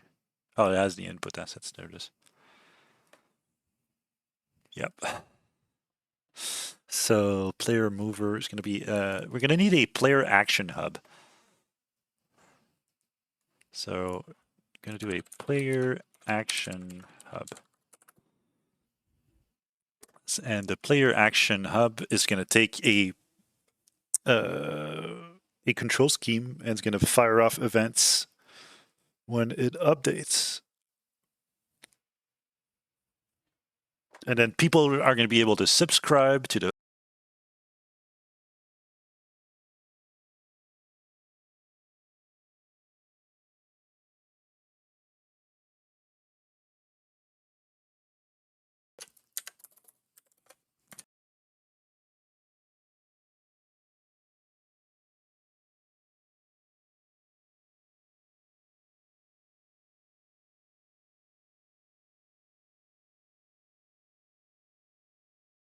I had that design. There we go.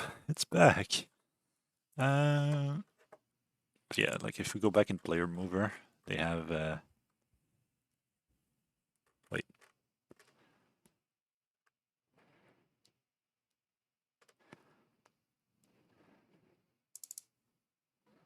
What is player mover? Oh, path mover, never mind.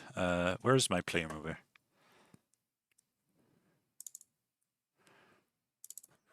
Player mover as an input action set, right? So we'll have a public input action set.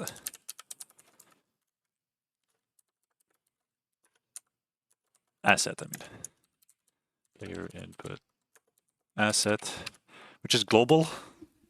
I mean, not global, it's on the player itself. And then we'll be able to send it to other stuff, right? So you see here, we have a player movement.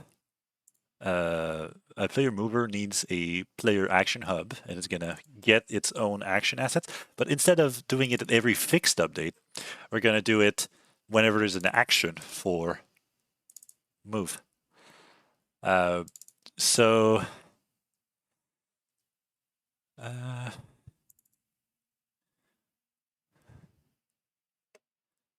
there it is. So we need a new action, essentially. I did it event-based instead of polling every frame. That would be probably the best idea. I don't know if there's a way to do change on the input asset. Input asset listener? Does that exist? Input events, there we go.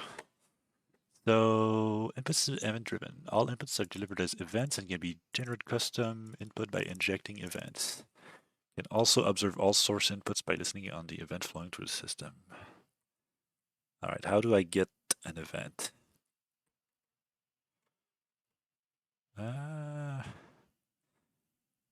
State event.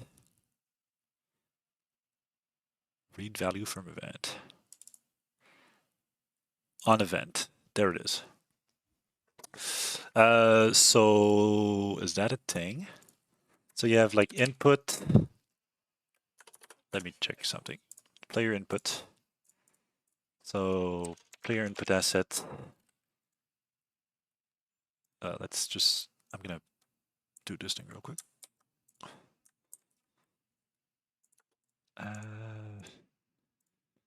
Move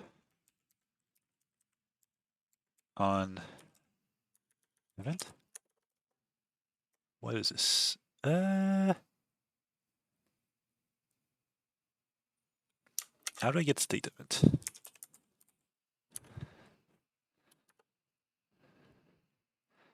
Okay. Started. Ended. Started. There is a input callback. Interesting. Cancelled perform started.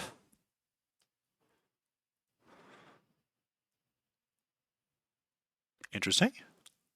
Event based.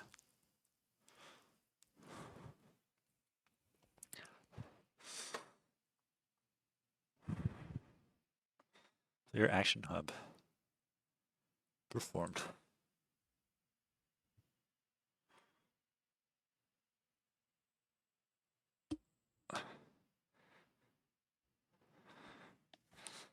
All right. We can make it like a big subscription list with it, and people can just talk to it, like an event buzz. Or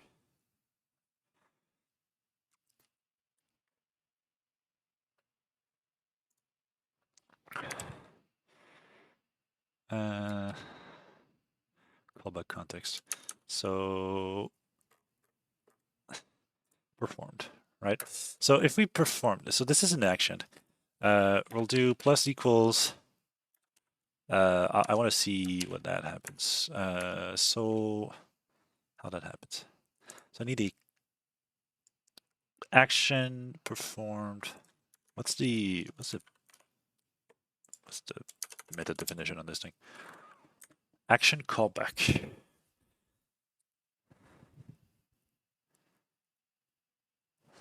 That's a dedicate. So I need a callback context. All right. So void moved.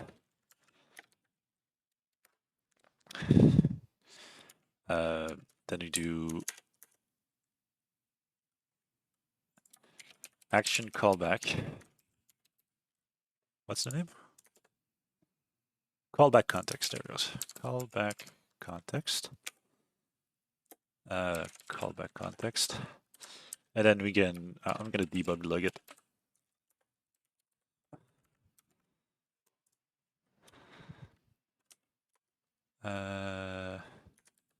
performed plus equal moved.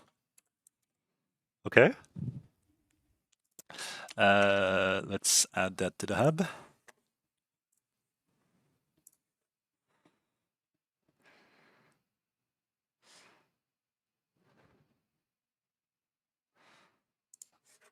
So player action hub, and pass it this thing. All right, let's see how that behaves.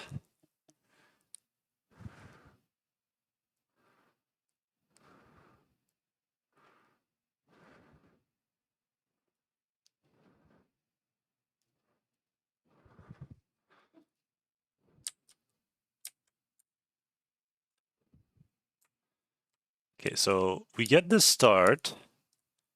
We don't get the continuous though. Perform time.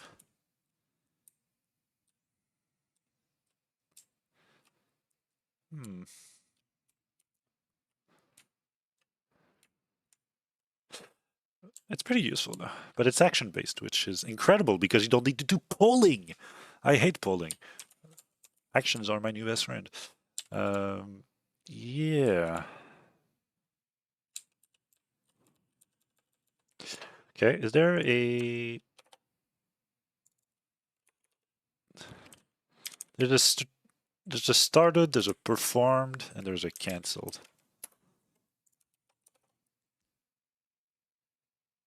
So I assume the cancel is when I let go.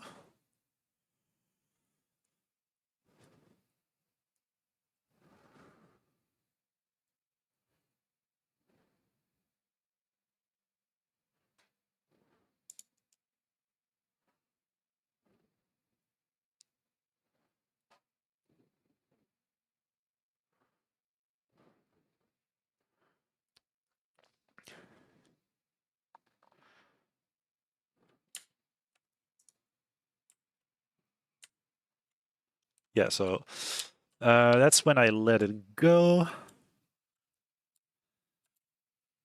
And what's the difference between performed and started?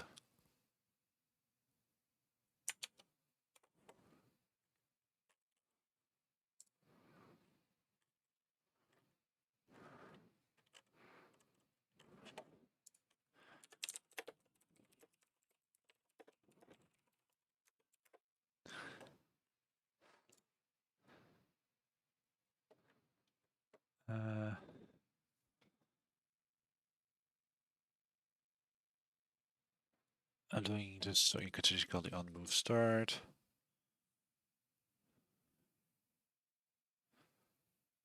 Actions are firing simultaneously.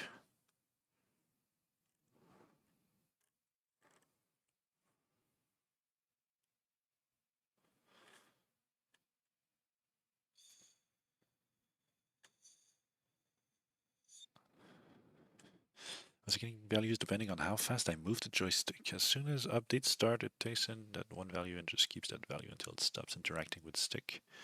Cancel would be called. It results that I got a value that changed while update was running depending on how much I pushed the stick.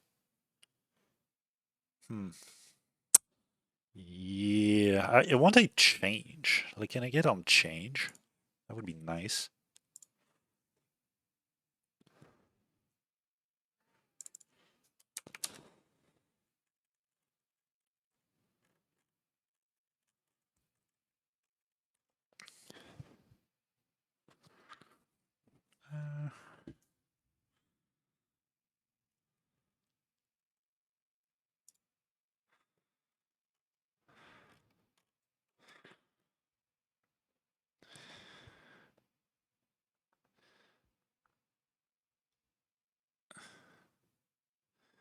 All right.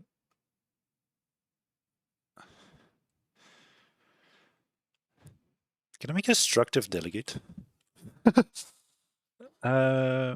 Action callback context. I'm gonna make a struct of movement action.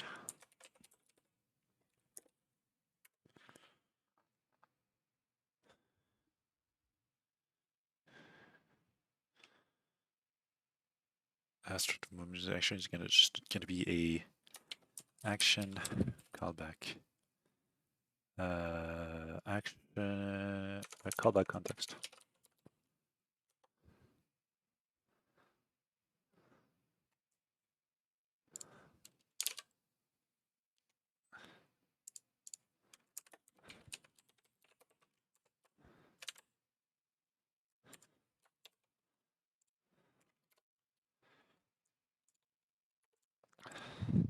Start.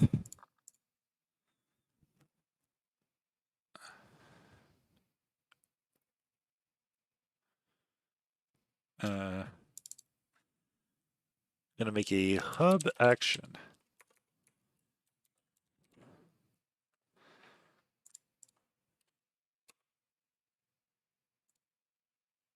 It's public. Thank you. Can we have a reference to it? Or yeah, that's just unsafe. Damn it. I just want to point to it. I don't need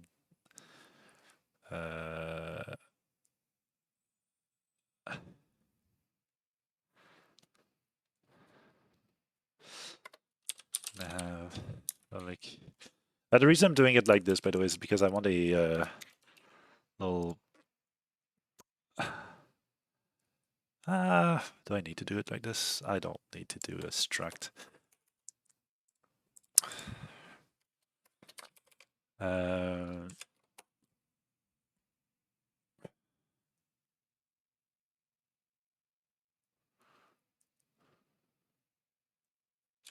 Well, actually, this is syntactic sugar stuff.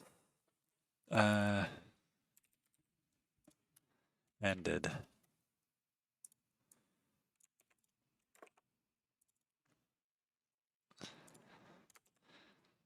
Performed.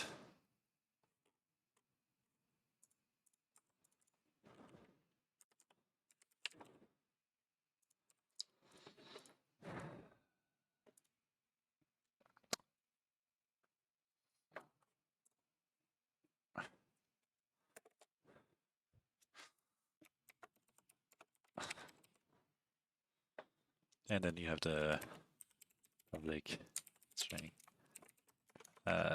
name.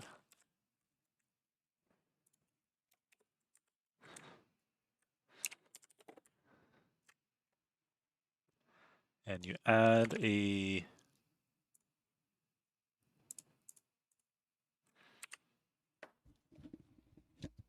can do method.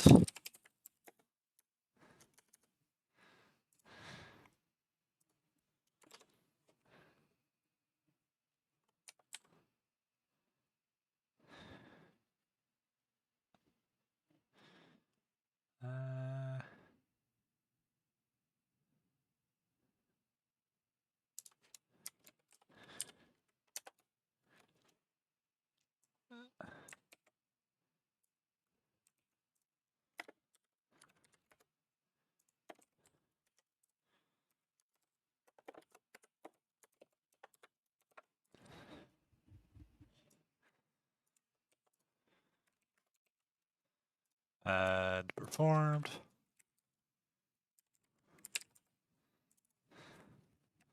Add ended. This is starting to look disgusting.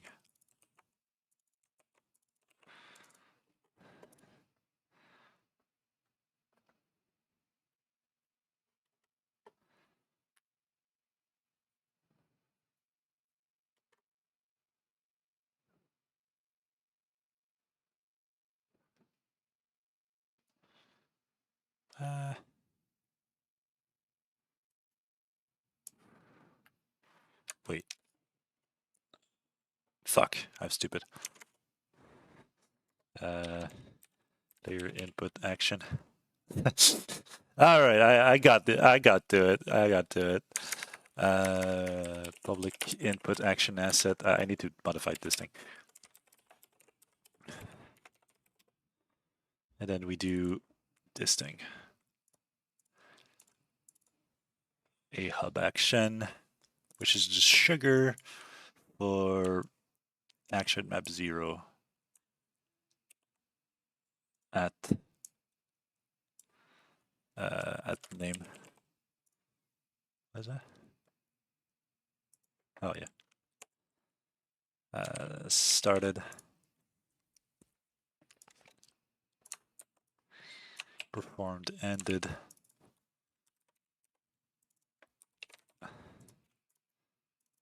What? Is ended dot one of cancelled?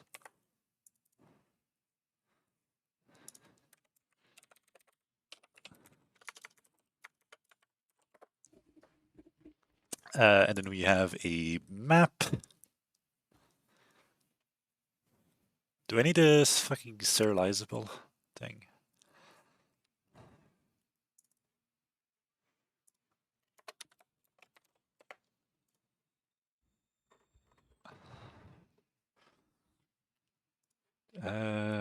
Let's start here. We can do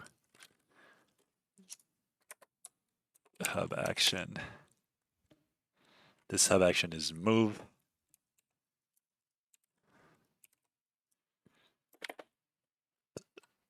Do hub action and then set name.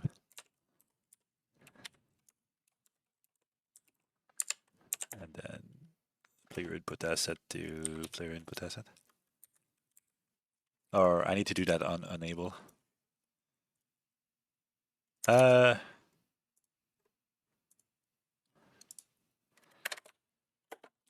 enable.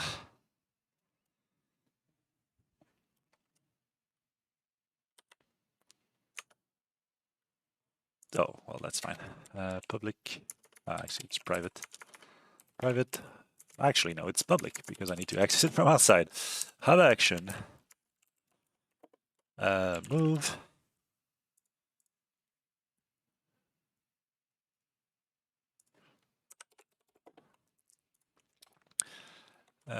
Move equals new hub action with name equals move, and the player input assets equals player input assets. There we go. So now instead of doing start and always having to do action map 0 moves dot start or whatever, I can just do move dot add.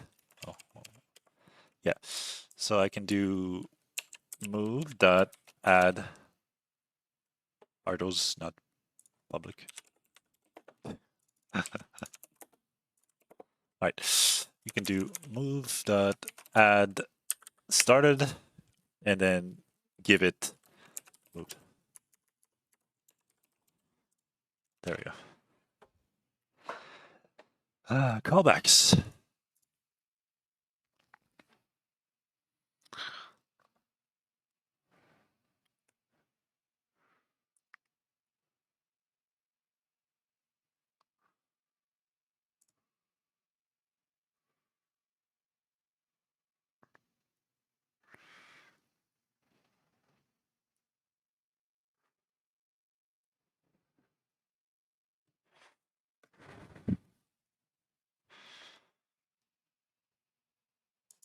And it should still work. There we go.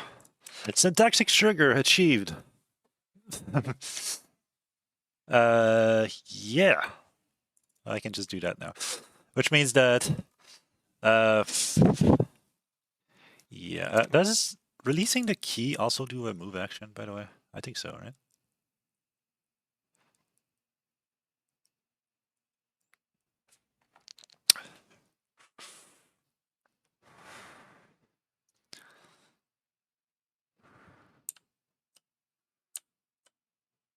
No, it does not.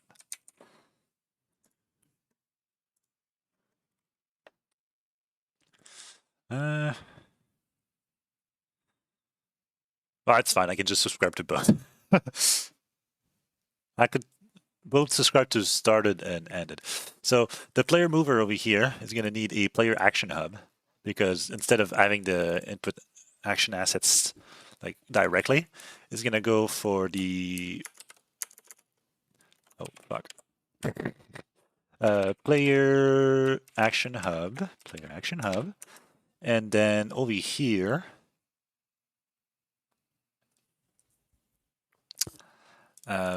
When you enable it, on enable, we're gonna need, so this is set new speed, set new velocity, set new velocity, and you need the context. What's the thing?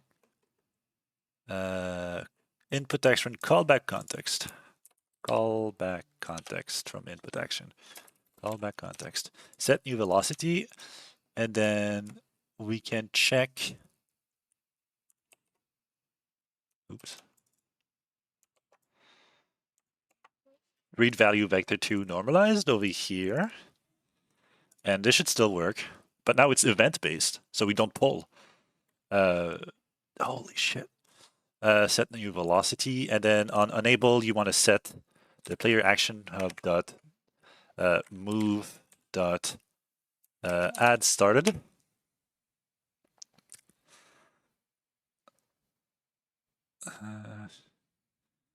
So add started is going to be set new velocity. And then I also want to do it on player action move dot ended. I want to do it every frame actually.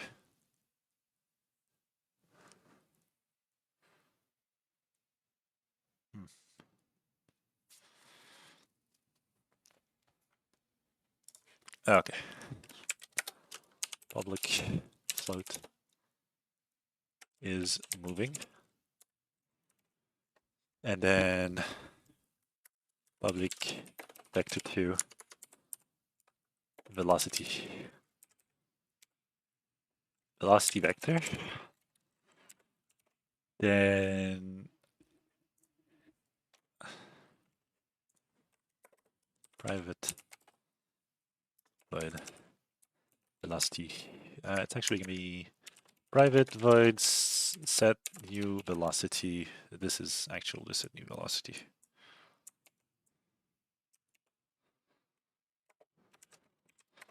And this can be fixed a bit.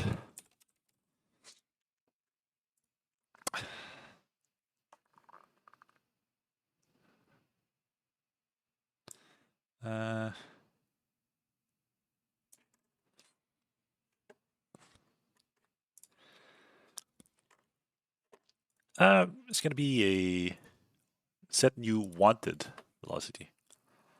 Factor rename new.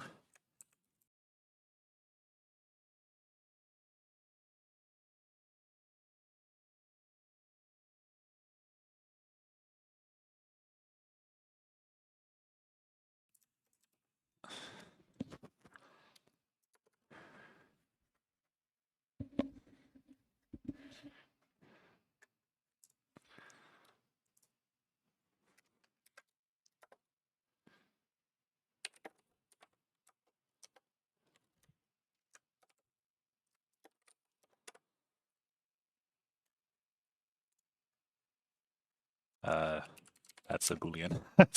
Oops. Boolean moment. Right. Is moving. So if moving velocity vector.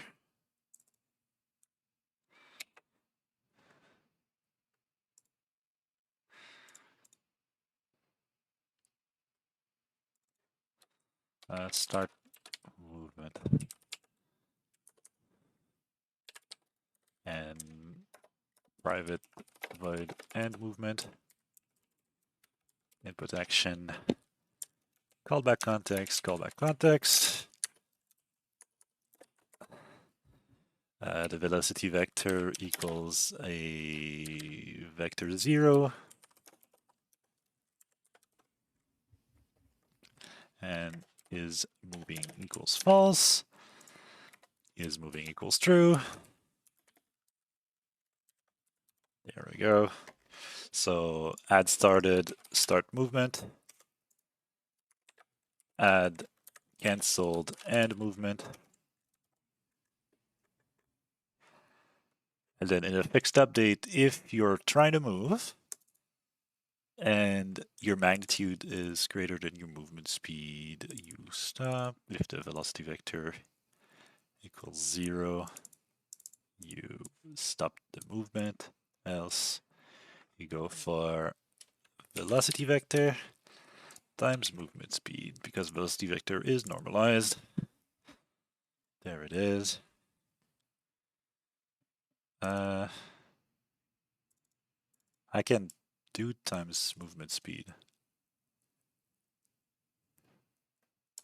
here and save a calculation every time. There we go. Small optimizations, but it matters. There we go.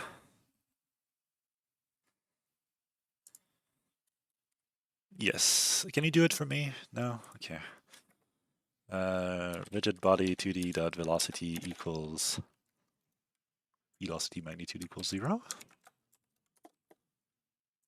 New vector. Or research not equals 0. Velocity vector.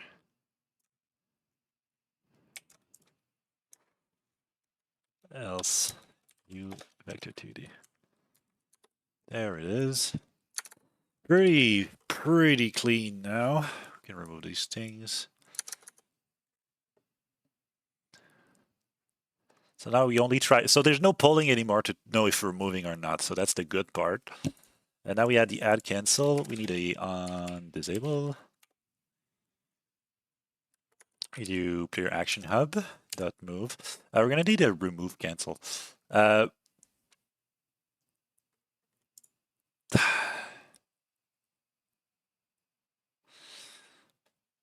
I bind? I'll do it later, but I wanted, it would be nice to bind dot started and bind dot cancelled to the methods, so you don't have to do it like add cancel, but doesn't really matter.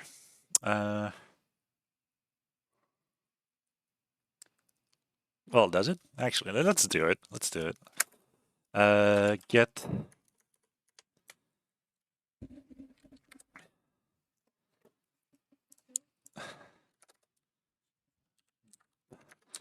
public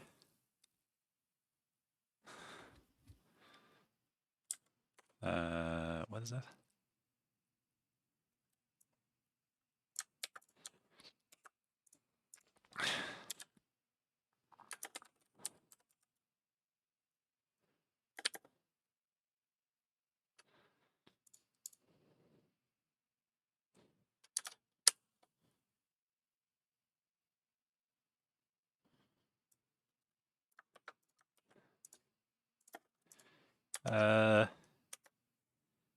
What's the name of this thing? Like a getter alias?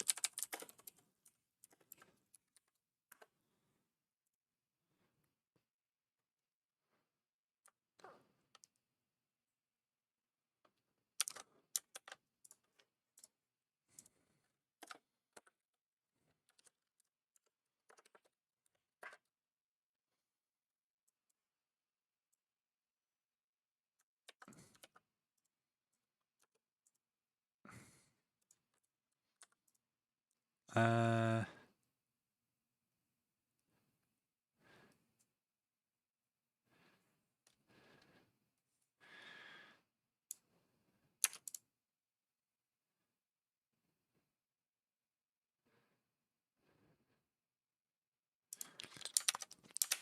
what is the syntax for this thing?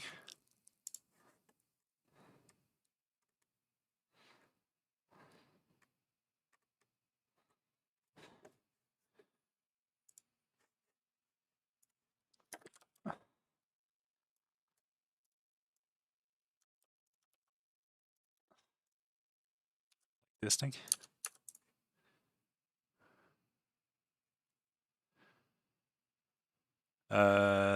It started. Can only appear on the left hand side of plus equals or minus equals.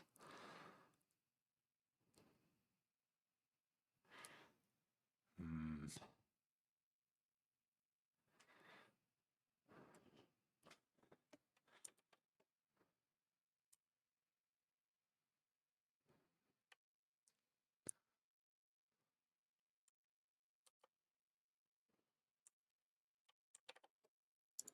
delegate.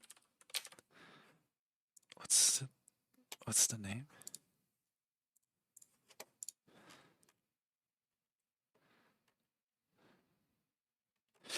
Delegate aliasing C#.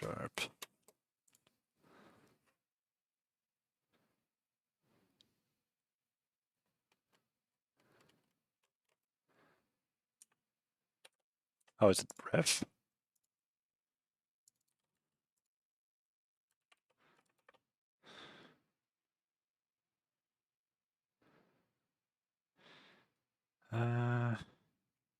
Sorry, it's boring data structure stuff.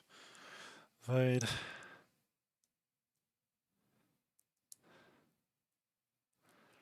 Out.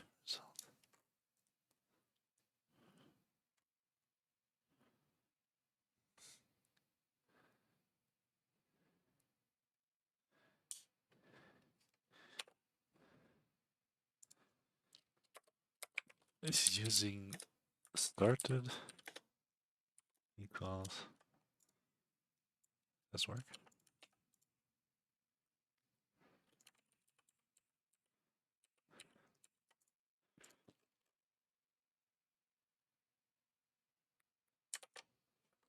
Um.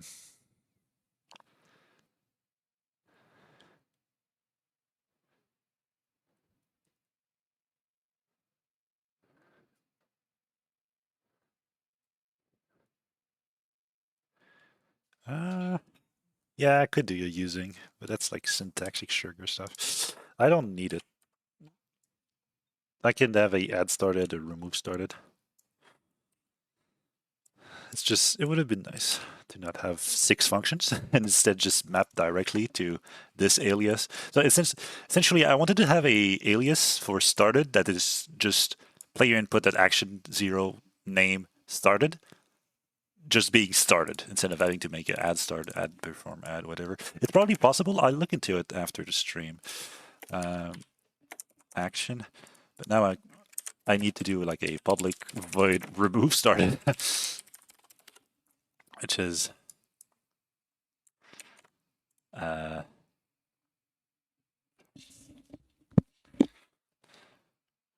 or I could. Okay, get started.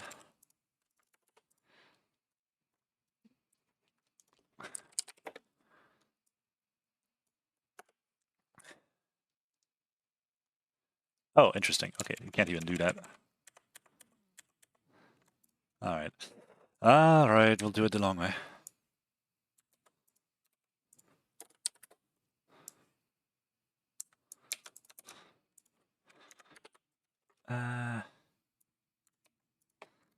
Add performed. Remove performed. Add cancelled. Remove cancelled. That's why I wanted the aliasing, because this is a disgusting boilerplate. Yeah, and this is minus equals, which means that when you come back here on disable, you do dot move, dot remove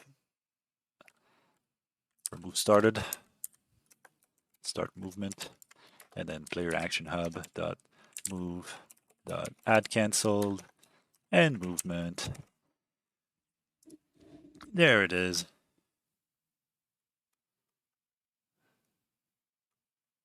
And for good measure, we're going to put start movement into it, because I believe when you change, like cancel on a controller is only when, I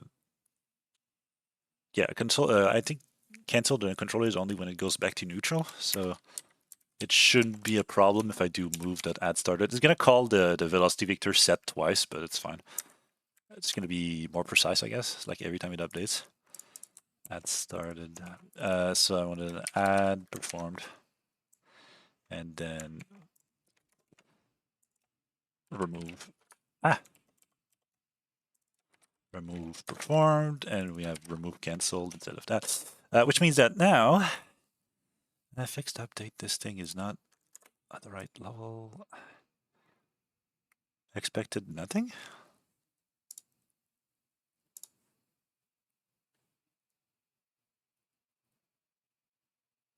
Oh, yeah, no, I want it like that. Anyway, so now if I come back here, it'll probably need some debugging, but if I come back here, Stack Overflow, please. I want my loading. Damn it! Why is it not compiling? Why is it busy for 19 seconds? All right. Fixed string cannot take parameters. Oh, right. Oops. That's why it was telling me it's useless. Yeah, now I believe if I go over here, my player mover is going to take a player action hub. Player action hub can be wherever, but at the moment I believe it's over here. I'm going to make a player action hub here too. Player action hub. Move it to here. Right.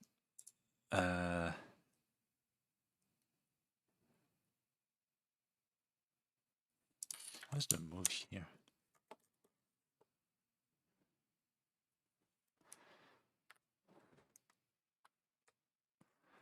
Wait, that's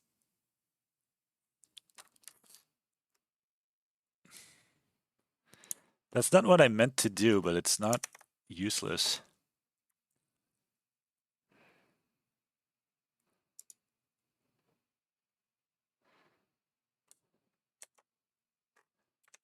I meant to do it like this. I don't want it to be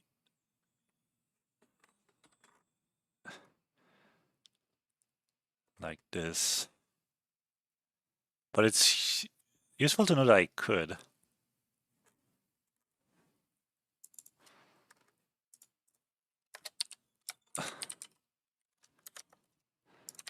I didn't expect it for now.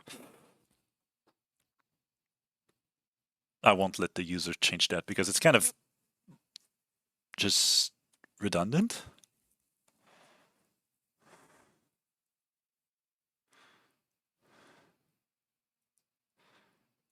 All right. Let's check it out.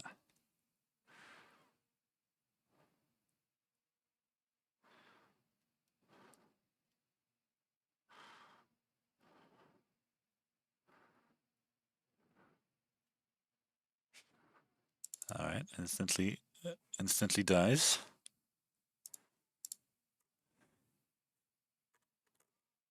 Okay.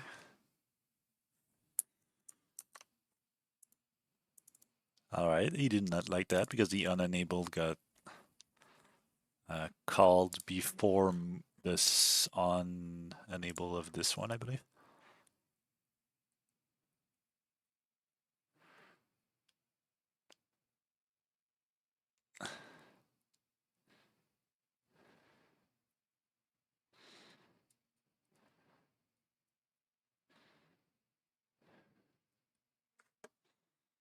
Huh. Okay, for now we'll just hide an inspector. Well, we just won't hide it in inspector. And we can do something like move.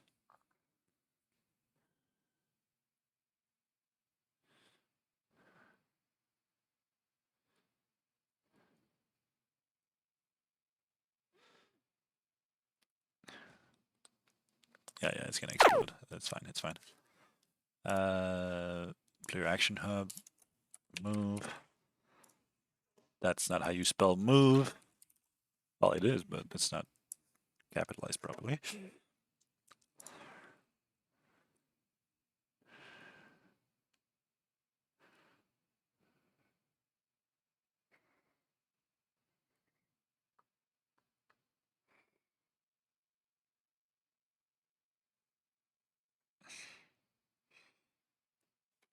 All right. All right. Reaction move add started. Alright, so object reference set to an instant of an object.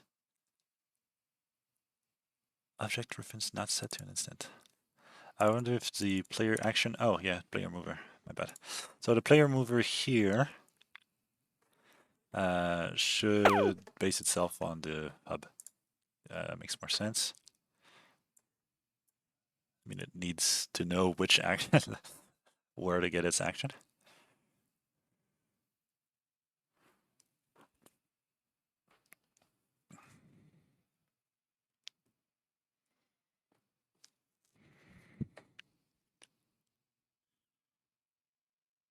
Alright.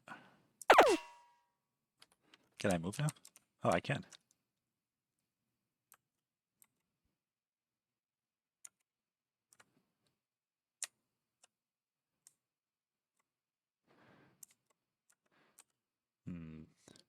One of the events is not firing, guys.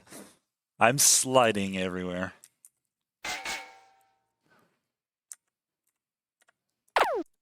Also means that the recoil is a thing now. Can I jetpack? It's time for the bug.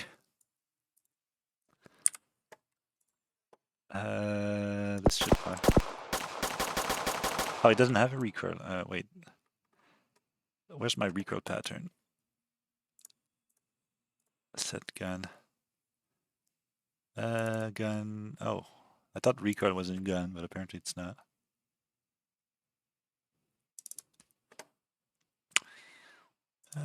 Pistol.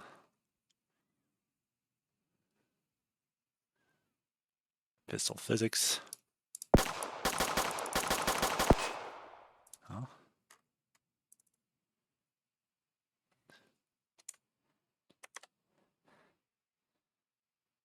The variable physics of recoil manager has not been...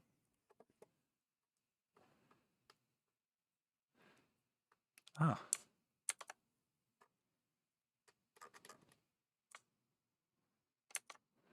Interesting. That's a bug with me. Gun mounting point. The gun itself. Oh, that's a point, yeah. Wait, where's the recoil manager? Is the recoil manager on the gun itself? Or is it on the...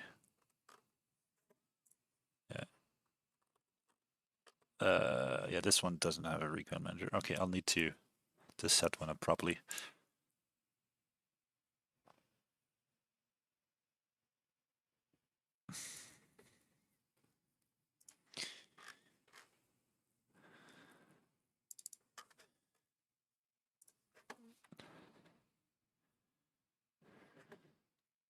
I just want to get my knockback, okay?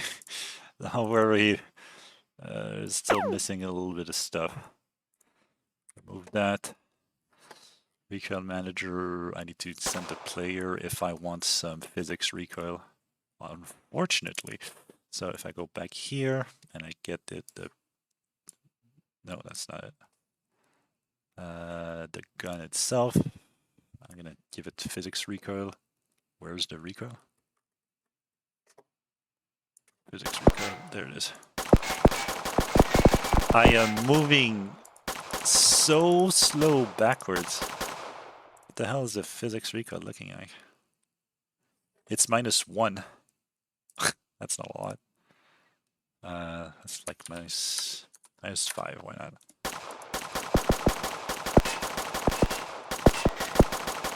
There we go, we got recoil now.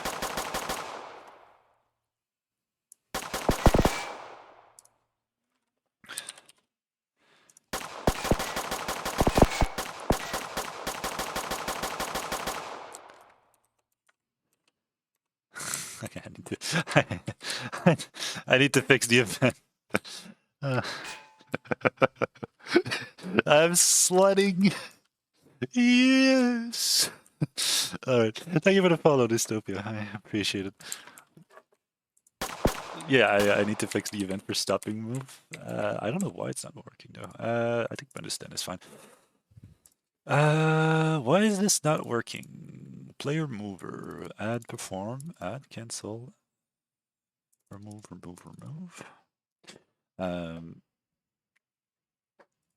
And movement. Okay,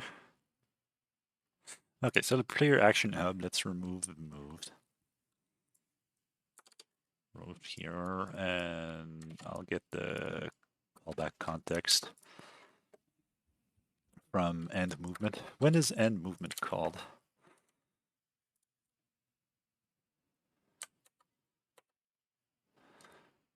Is it called at all? If it's not called, that's the problem. But at the same time, it's unfortunate because, well, I need to stop my movement.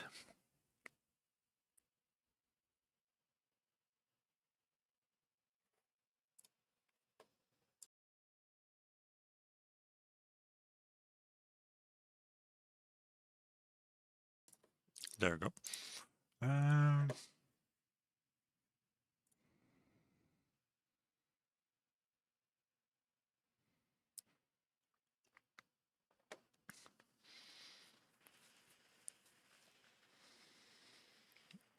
Takes forever to start, apparently.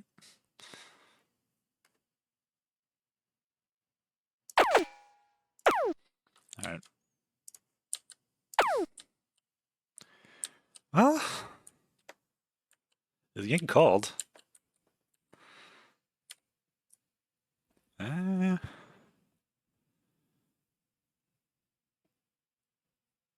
If you're not moving. Oh. Yeah, okay, that makes sense. Is moving is false. So it's not setting the 0. I'm going to set a public bool stop moving. And stop moving at end movement, we're going to do is move stop moving. Yeah, I can do both.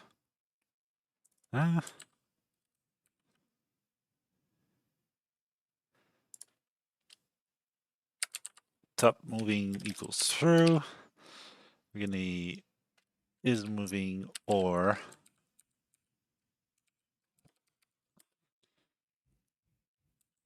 stop moving.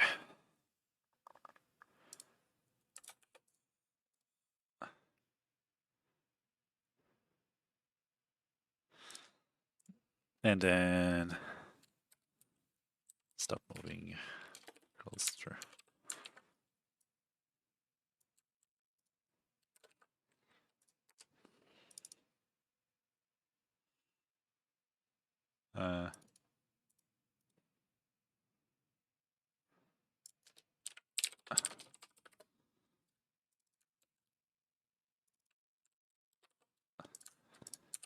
There we go. Now my man should stop.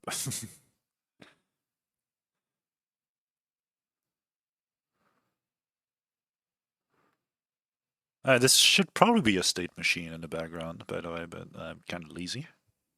We don't need one. We're doing events, buckos. Oh yeah, that. I need to make my stuff serializable so I can do changes mid execution.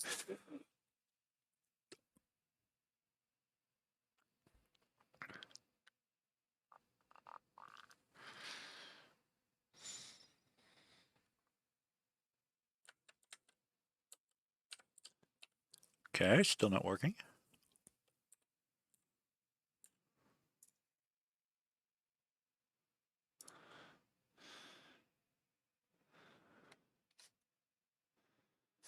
It's time for the trusty debugger.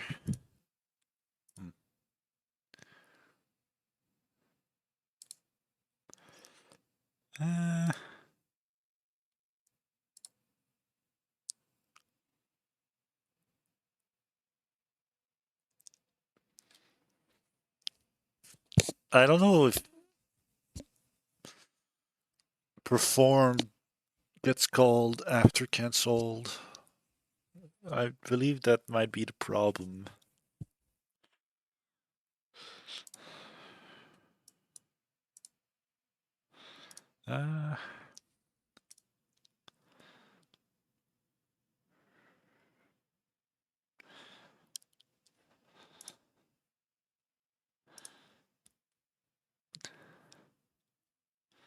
Can I get more conditional on this thing? Condition. Let's stop.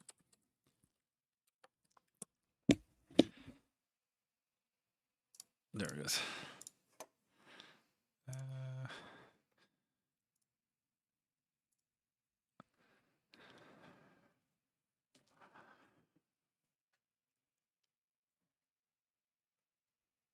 Oh, my cat is snoring.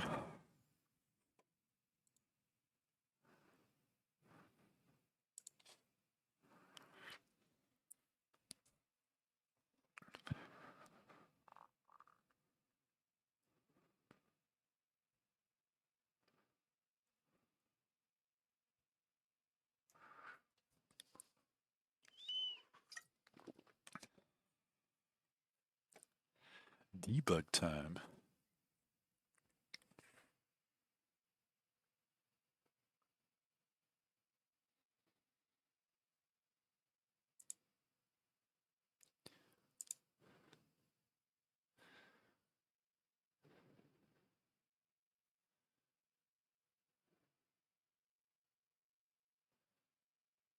Are we there yet?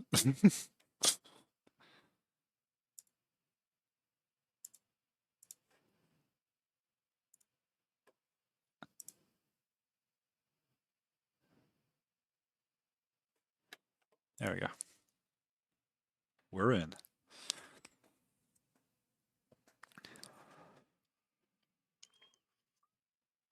I want to check the state of the action itself. Well, first of all, does it get called? Like, is it ever true? I think it is, but might be concurrency stuff. Oh yeah, I stopped.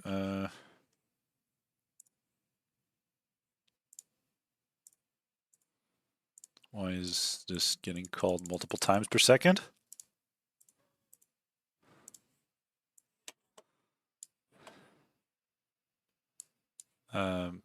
Don't I have... What? Do I have a condition? What is the state of should stop?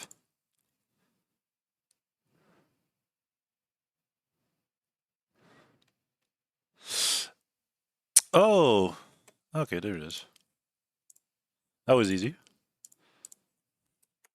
End. Yeah, don't worry about that. The code is running. Can I... It's in an execution loop. Can I kill you? There we go. I looped it.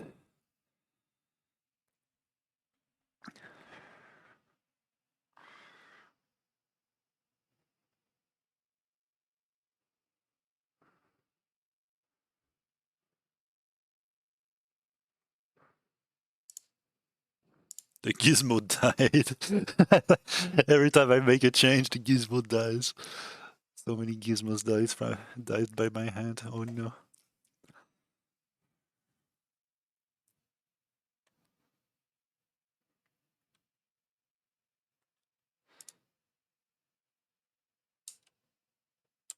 There we go.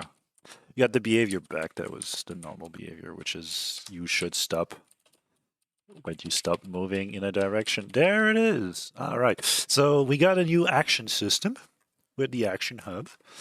I can probably remove the player action hub from here. Not from here. No, not from here, but from here. Remove the player actions here.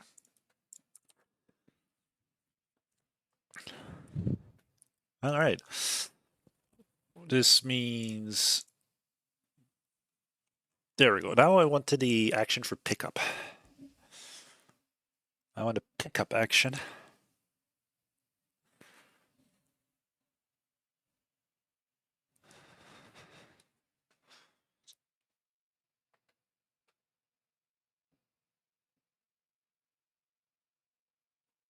Where is my... Why is this taking so long? All right, so now I want a pickup action. So I'll go in my project assets, top-down shooter. we add an action that's called pickup. And the pickup action is going to have a keyboard and mouse. What's a common pickup action? Like E? F? It's rebindable later. Like anyway, I'll move it later, but for now it's going to be by location of key using F. Fuck it. F on the keyboard. We're going to pick up with F. Yeah, that's fine.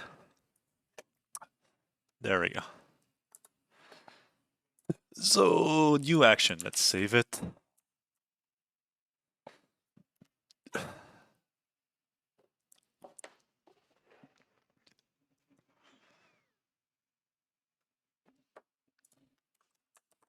Yep. Oh, okay. That's not how you save it, apparently. Okay, so the player action hub, I'm going to add a new action that's called pickup.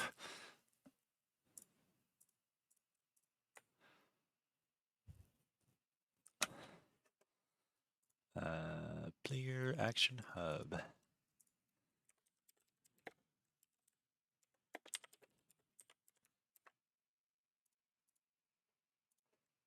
Pick up 2 words.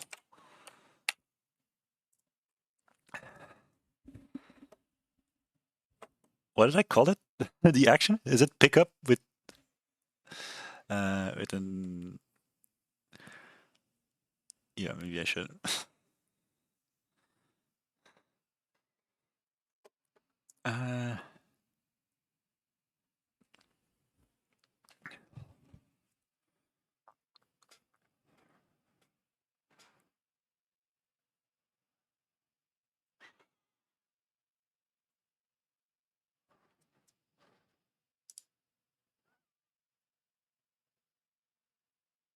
Why is it so hard to do this? Okay. It's confused for a second. It's called... no, don't rename this one. I want to rename the action to pick up with new. There it is. Save it. Go to the action hub. Pick up. The player action is this one. There we go. And now we have a pickup action we can bind to stuff. So the player... we're gonna have a grabber, I guess.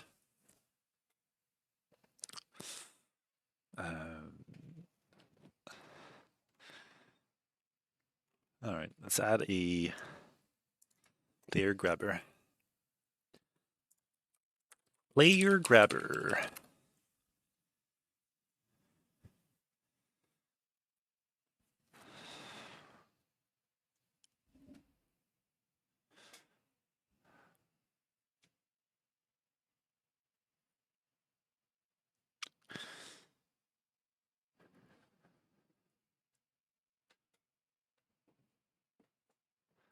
All right, so the player grabber is going to need a control hub. Player control hub.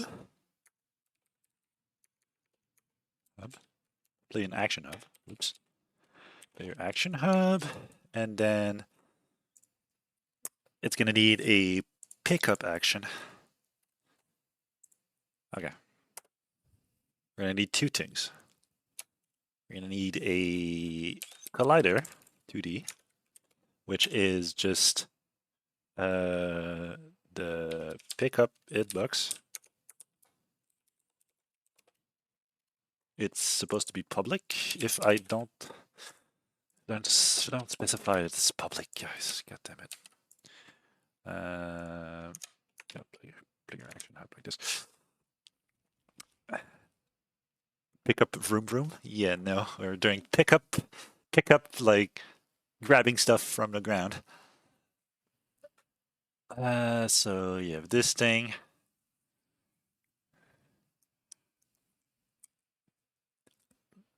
All right. And then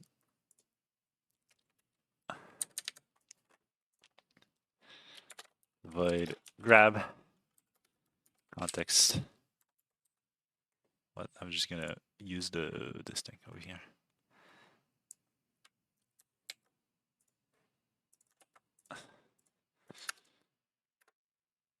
This is just a grab. And then on enabled, I'm gonna do player action hub dot. What's the name? Pickup? Pickup. Add performed. Add performed. Grab. So yeah, so that's a callback. And private deployed on disable player action hub, pickup, remove performed. This is going to be a really fun experience to refactor it later, but that's fine. Remove perform grab. And then for the grab, we can start by seeing if it works. And I don't want to do like a full-on log. It's going to be, hi, I tried to grab. And then we're going to get the pickup hitbox dot get contacts. Collider 2D arrays colliders equals this thing. Collider 2D. What's the max amount of stuff we can try and pick up at once? I'll do 25. Anyway, it's on action. It's once. Well, I can do 100. It's fine. There won't be 100 anyway. For each collider in colliders, if you don't have a collider, if it's null, you just continue. Else, you can you don't else debug.log collider. There we go. And then we'll try, see if it works. Right now I've bound it to F, so we'll try pressing F. What's my pickup radius, guys?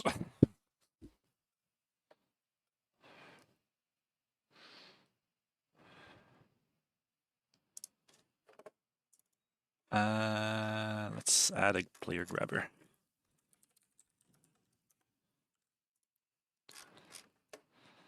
Player action hub is this one. And I'm gonna need a player hitbox.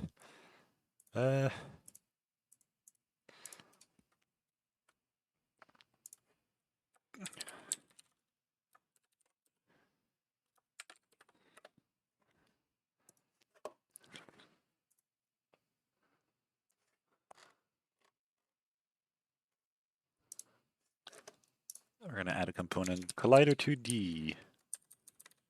Circle collider. It's a trigger. I'm gonna increase the radius a little bit so you can pick up stuff outside. Sure, put it one. Put it one. So we have a radius of 1.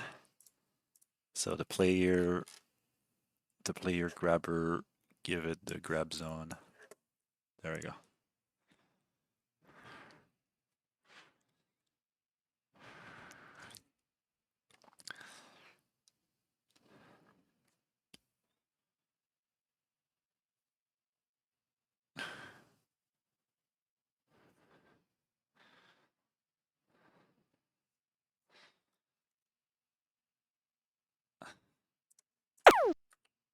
Hi, I tried to grab. Yes, I tried to grab. I tried to grab the pat on the side because it had a collider. Also, I'm getting my ass spammed. Where is the player mover debug log? Yeah, get the fuck out. Yeah, I'm trying. That's kind of sick. I'm just trying to grab this stuff on the ground, including like utility hitboxes.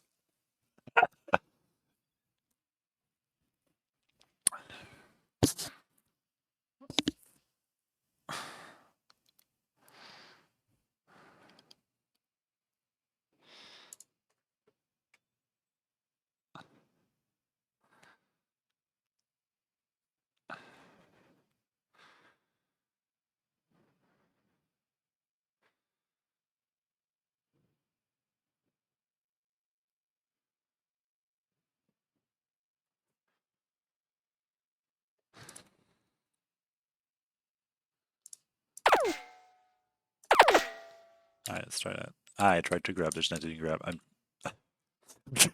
I tried to. I tried to grab the ball. I'm grabbing the shit.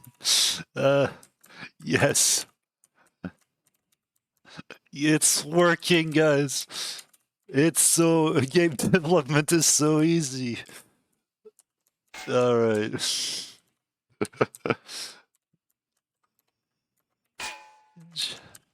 I I grabbed the sweet spot. Yes, I'm grabbing the target. I'm dragging 0. I'm dragging 3. I'm dragging the square.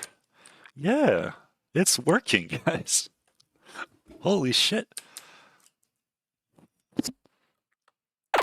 Unity is actually a good engine. Uh, yeah, so let's try and grab a gun. Right. So I'm gonna try and grab a gun. So this thing, well, it needs a collider. Contact damage. Yeah, there is contact damage at the moment.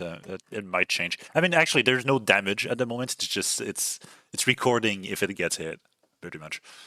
Uh, but yeah, if you get giga blasted, it would do something. Yeah, I need to grab stuff now. So, I can't believe it's just worked first try. My crazy idea. Yeah. So let's go back to the player glider. Hides component collider. Do I care? Unity Engine component collider is deprecated, as far as I know. Anyway, we can only try and grab 100 things, guys. It's limited. If there's 100 thing in my grab box, it's just not gonna work. Yes. Okay, so now I need to get component.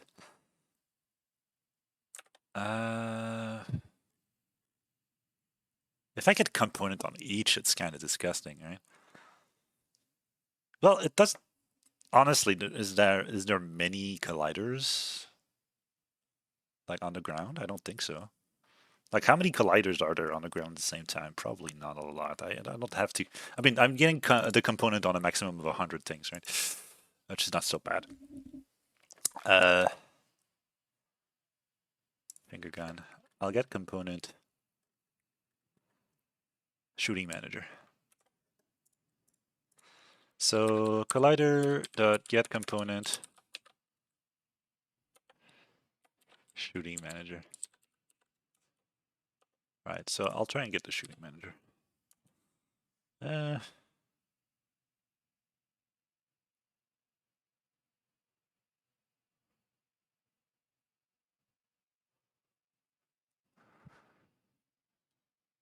Shit.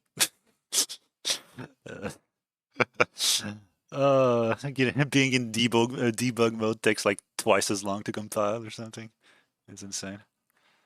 And I need to go back here constantly because it's never gonna hit something. I mean, I can just set up a grab radius. Like I can do like my gun over here.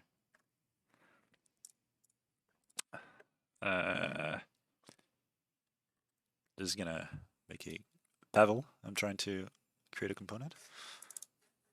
Yep. It's gonna make a grab hitbox. So like a Circle collider. TD.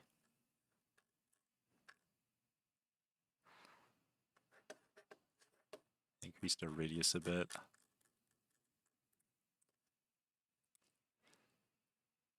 Increase the radius a bit.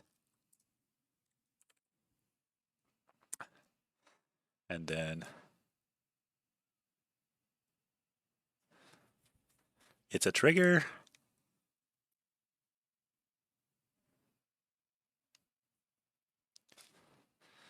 And yeah, all right. var shooting manager.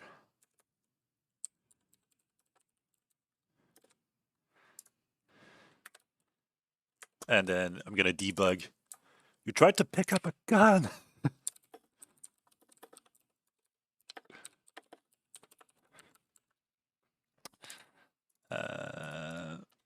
If shooting manager.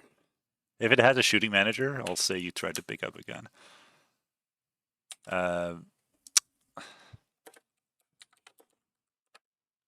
Shooting manager is not player owned. That should work. It's taking forever, but it should work.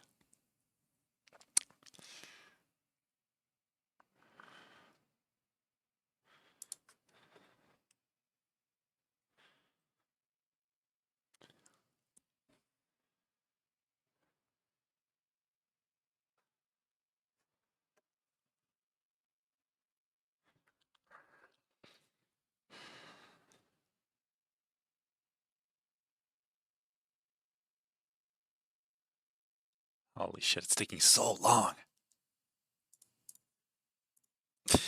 I might disable debug mode, guys. I don't use debug mode that much because surprisingly my stuff works. Or I figure out the bug like by myself with like how it's behaving. All right. Right now there should be I tried to grab a gun, right? There should be no I tried to grab a gun because there's no gun to be grabbed. I tried to grab. And then if I put a pistol on the ground. Oh, fuck. I need to put a pistol on the ground here. Hi, tried to grab. You tried to pick up a gun. Tried to pick up a gun.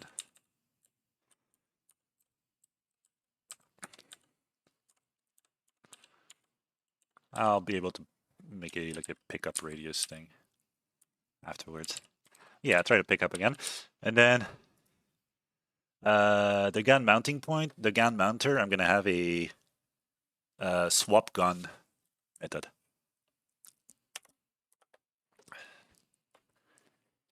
So for my gun mounter, let's make a swap gun.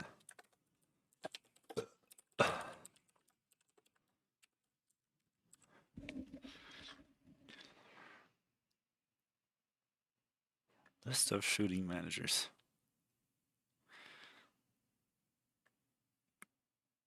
Now, right now I'm having a list though. There's multiple shooting managers at once. I can manage more than one gun.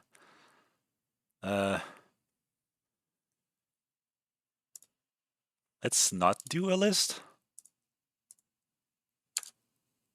Let's have one mounter per manager.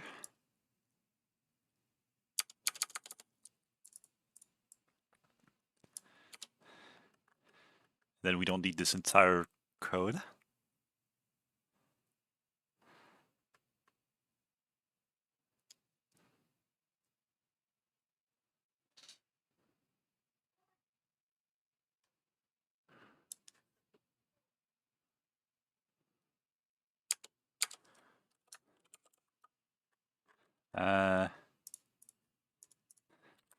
If shooting managers dot count length greater than 0.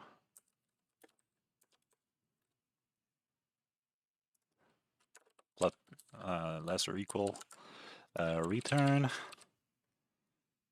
else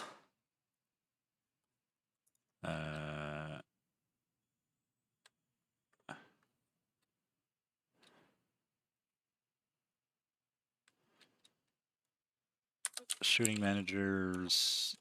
Is this still called shooting managers with an S? Oh yes, current manager. Just call it shooting manager, I guess.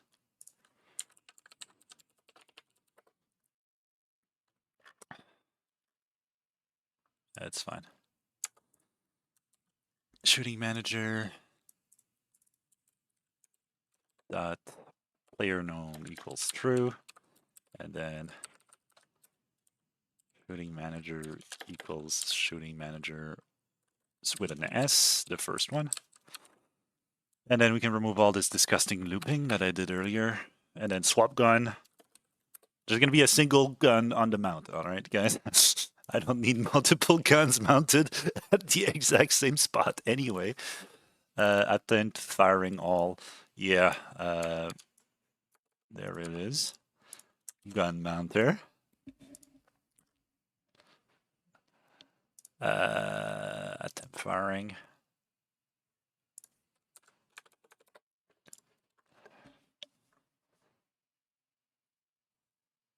And then for swap gun, pass the new shooting managers. Okay, so shooting manager. You have the new shooting manager for the new one you want. So you're gonna put the oh yeah, that hides the scope. Other shooter manager. All right. So the shooting manager dot transform dot parent equals other shooter manager dot transform dot parent, and then this other shooter parent. Oh, I need to do it in the other order. Var current parent equals shooting manager dot transform dot parent. Yeah, I need to save it somewhere. Also parent with 2 R's. What the hell? So current parent over here. Now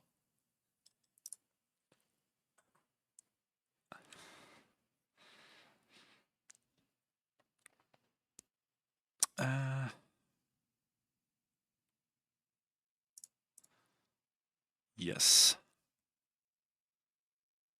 So you set the parent. You set the parent, and other shooter manager dot transform dot parent equals current parent. Swap via deconstruction.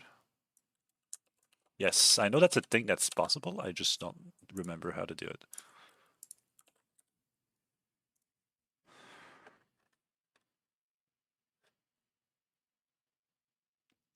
Ah, neat.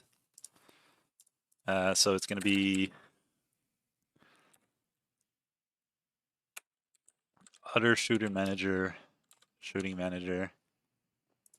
dot parent transform dot parent dot transform dot parent equals shooting manager dot transform dot parent and other shooter manager dot transform dot parent, and there it is. We saved a shitty temporary variable, and then you want to say other shooter manager dot player owned equals true. Oh, actually, that's fine. Untransformed children change will get called. You just want to make the other shooter manager or the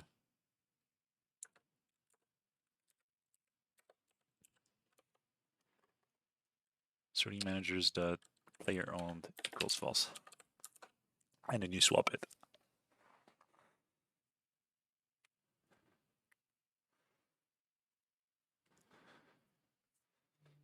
All right, how does that work?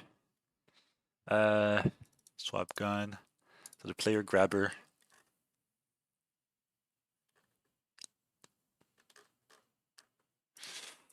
For now, I'm just gonna put a gun mounter here. And then the gun mounter can gun mounter dot swap. Oh, it's private. Public swap gun with shooting manager.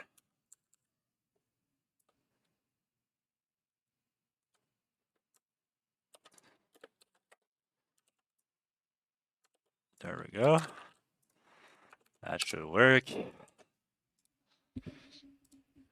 Gun mounter. There we go. I don't know how the transform is gonna behave, but we'll see. Can I do I need to do like a set parent?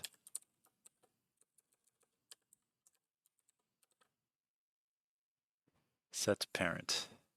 Set the parent of a transform. World position stays. There it is. That's why I need it. Set parent with world position stays. Alright, then I can't do the hot swap. But I need it. I was thinking about it. I had to do that before, and it was probably just a better idea.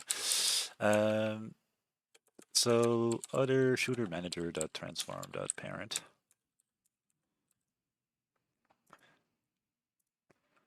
Var form of parent equals this.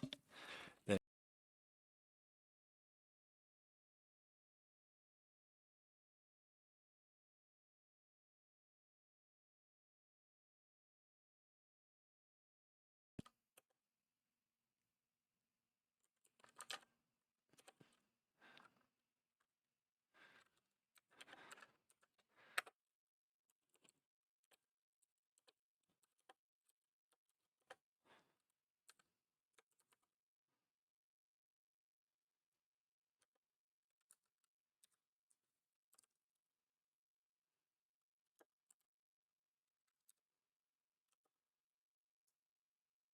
and there it is.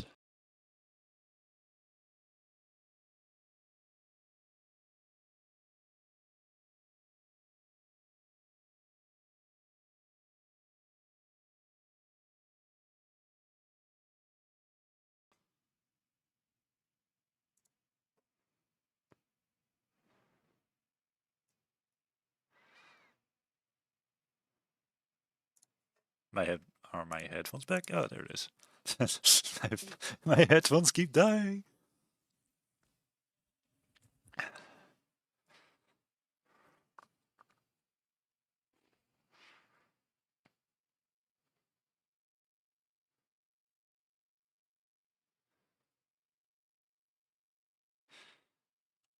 It's all.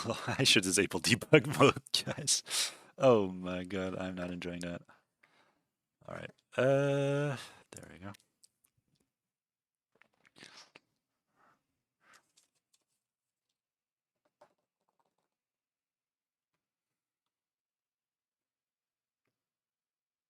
My cat is making biscuits.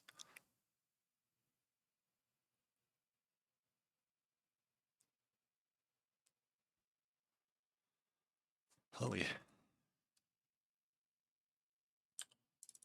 Oh, yeah, I believe I forgot something, which is the player grabber needs to know about the gun mounter, gun mounting point.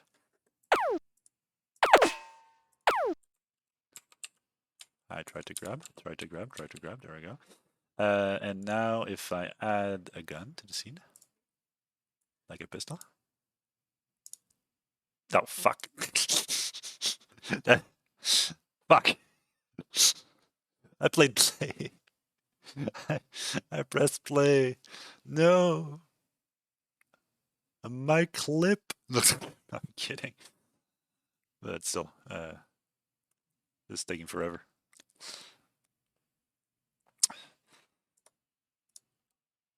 Alright, so I swear this is the first time I do this. No, yeah, it's fine.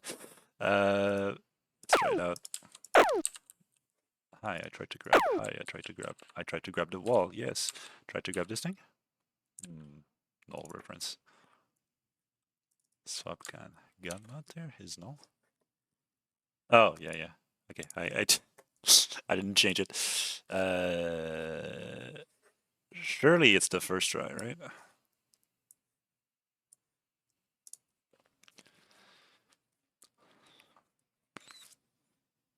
Oh, it's gonna keep the old position. Oh, there's the bug, but it's gonna be funny. It's fine. I'm gonna pick up the gun, and it's gonna stay floating in the air at the position I picked it up. Because I said keep world position. I haven't set the world position afterwards, so it's fine. Don't worry about the bug, but there was a bug. It's super easy to fix. So, right, try to grab it. Why is the gun managers not set up to an instance?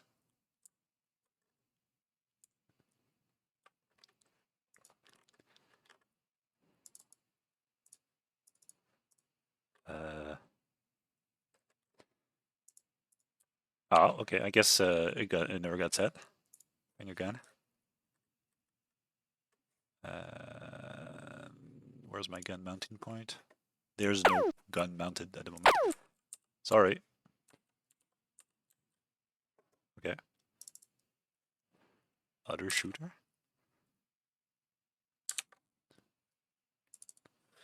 Why is this not... It is a shooting manager. And it's not player owned.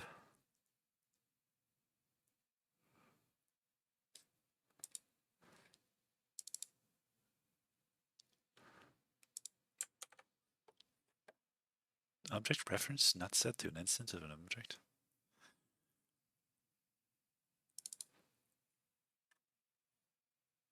Okay, delegate help. That's a bad sign. My delegate exploded. Oh shit. I'll see if it's just a missing binding because it wasn't set.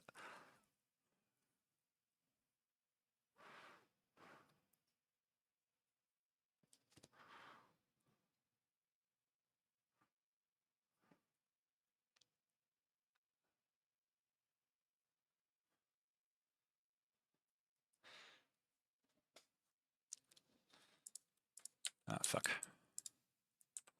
There is, in fact, no gun in here. Where is the gun? Is there a gun?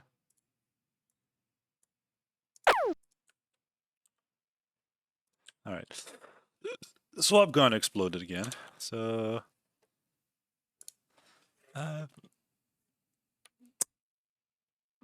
shooting manager, auto shooting manager is not set to an instance of an object. So it's null. Means that in the player grabber, I passed a null value, but I did check for null here. Huh?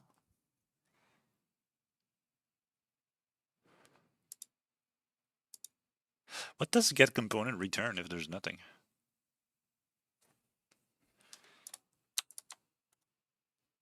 Oh, sorry. This is security safe critical. Nice. Let's go see documentation.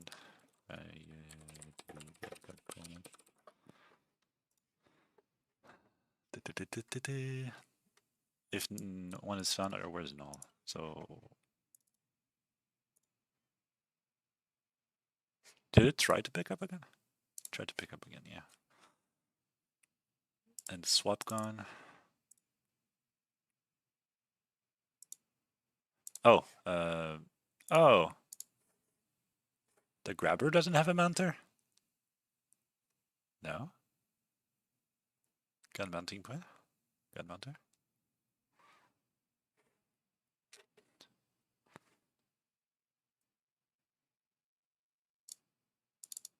Yeah, it's inside the function that it explodes.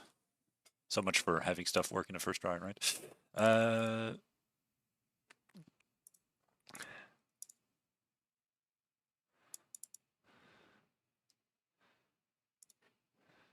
All right. Well, I'm in debug mode. Might as well use it, right? Oh, well, I'm not actually in debug mode.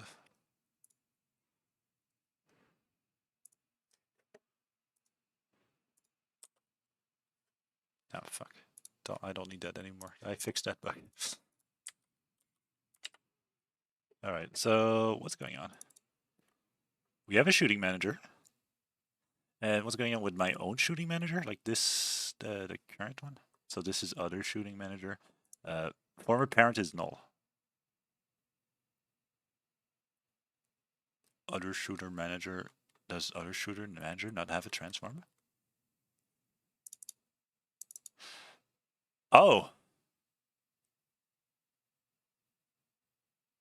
Right! I need not to get the... Yeah, I need to get the scene... Yeah, there is no parent for player for the gun. The parent for the gun is null. Okay. That's because the over here. That's a devious bug. Oh, I can't see it. God damn it. Continue. Just want to see it. So yeah, the gun is at the root of the scene. There is no parent. Get scene or root. Unity. Get parent or root.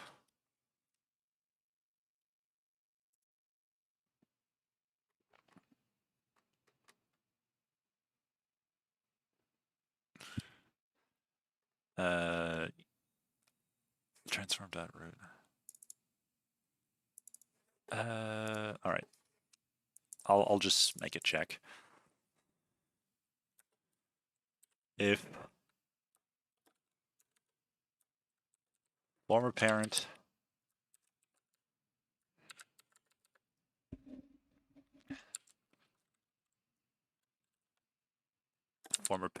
equals other manager dot transform dot root.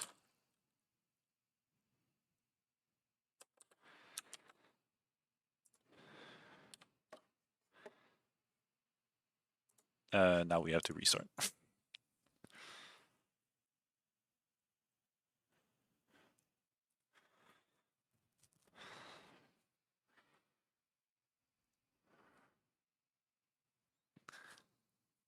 Oh, okay. At least I got some usage out of debug mode.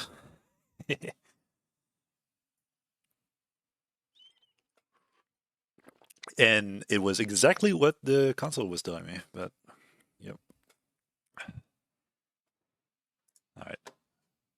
So gun mounting point has the finger gun, the grab zone. That's fine. Player grabber as this thing. Grab zone. Gun mounter. Should be fine. I'll place a gun in the scene. Oh, I'll set the transform real quick so I don't have to bug. Shooting manager dot transforms equal point position equals 0, 0, 0. Is that world space position? Yeah. Relative position. Local position. Yeah, okay, there it is. That's what I want. There we go. We're going to be able to pick up something, finally.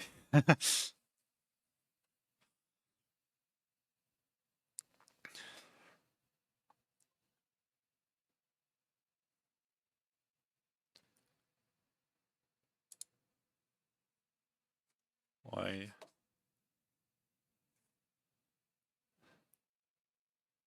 It's taking so long and I can't see it. There it is.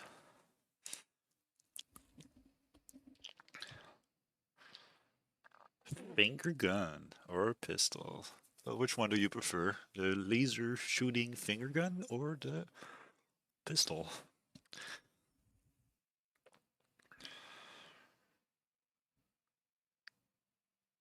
I'm also gonna have to reset the rotation. Fuck. Oh, there's gonna be another bug. Uh, not for the first one. When I'm gonna pick up the like. Oh fuck. Continue. Okay.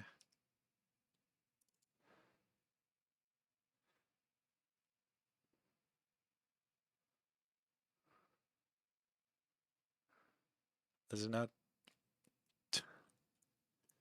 Can we get the scene transform? God damn it. Get scene container. I'm having trouble because there's no transform. Where's my mouse? There it is.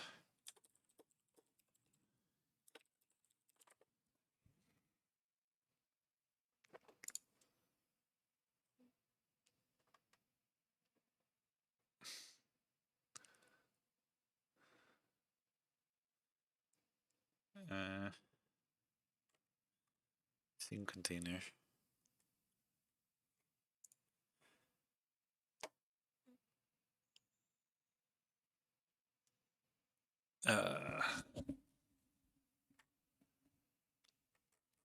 Unity put object in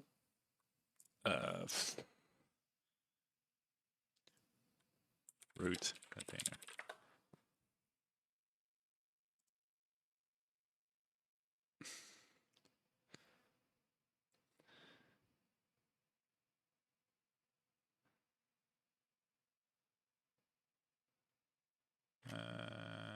I don't care. I just want to just Unity root. Oh, what the fuck is going on? Interesting, Google. Unity root.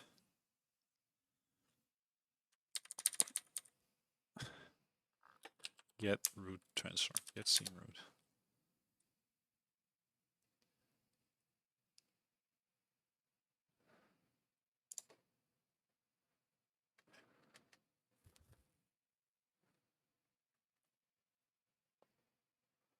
Scene management, scene manager, get active scene, get root.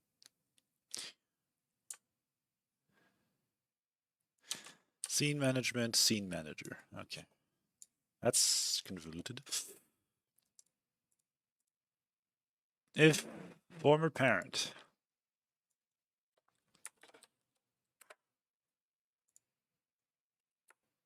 If there is no former parent, you do that kind of weird stuff. So scene management.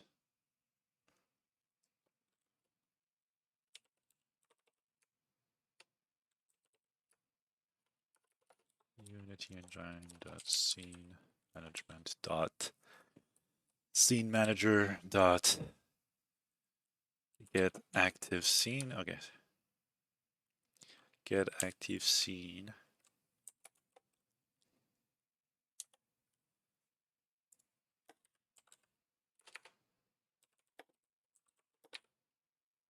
This is disgusting. Why do I have to do this?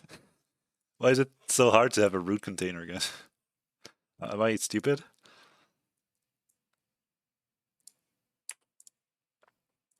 And then you do like if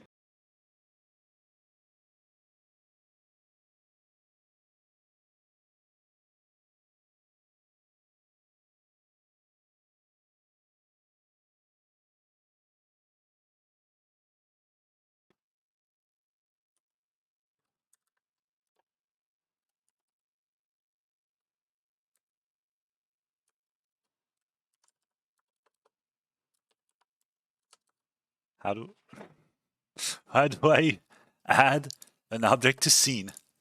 Add object to scene. What the fuck do you mean? It's why is it so hard?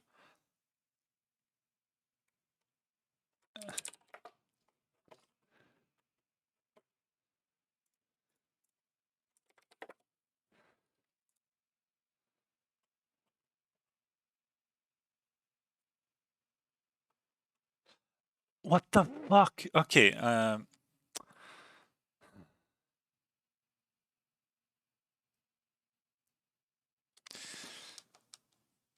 just found the answer online. Set the parent to null. But why? Why is null a valid value for a transform? What the fuck? That's weird. Okay. Former parent. All right. So if there's no former parent, the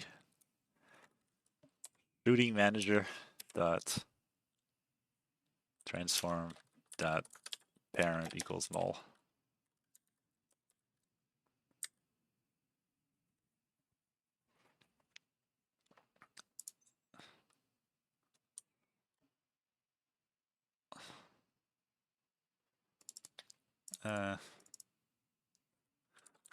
Actually, I can set parent.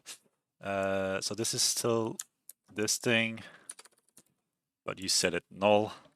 Well, this should still work actually. This still works, but it's the transform with parent over here.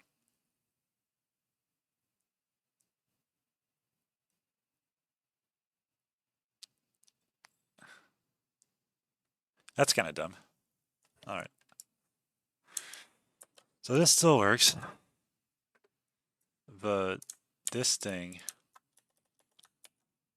since the parent is null, which is why I have a problem with this thing. Set parent can never be called.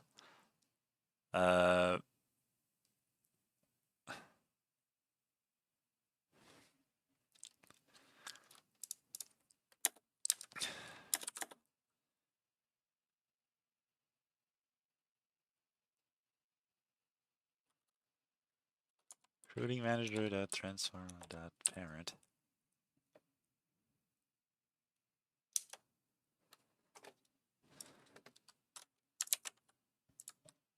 And I'm going to set parent again because I want to set parent.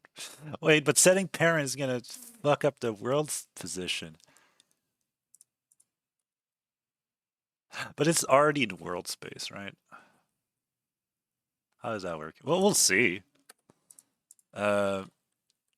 Else other shooter parent dot transform dot parent dot set parent, and then we can do the disgusting shooting manager dot parent former parent actually.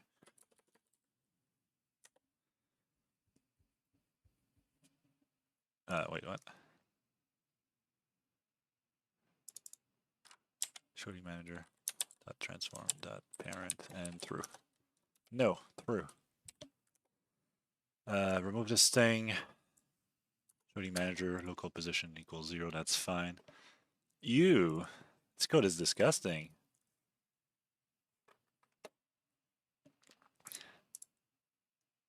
We'll see if it works. I don't know if it's world space by default. I want it to be world space by default. I hope it is. Also, I'm going to have to get the transform position and then set the transform position afterwards, which is not hard. It's just annoying that you even need to do it. And all of that problem stems from the fact that the root container is not a parent. It doesn't have a parent, so it's null, but yeah. I mean, I see why they do it like that, but at the same time, I'm like, why? Why wouldn't you take the route that makes it so you don't have null pointer exceptions on doing like a mission critical action? Oh no. Null has no parents, so Christmas presents? No, yeah. No, there's no Christmas presents for the Unity dev that makes this hierarchy. Okay. He Christmas is cancelled. Well, okay, something happened.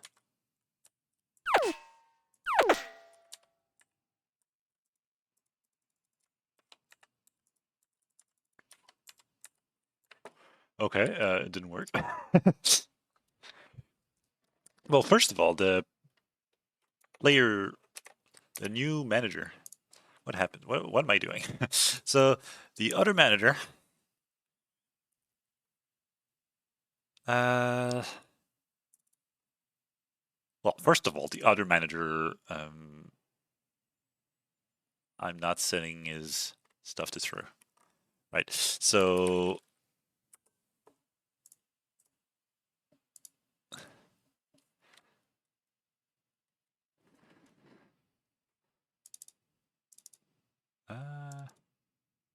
oh, what the fuck am I doing?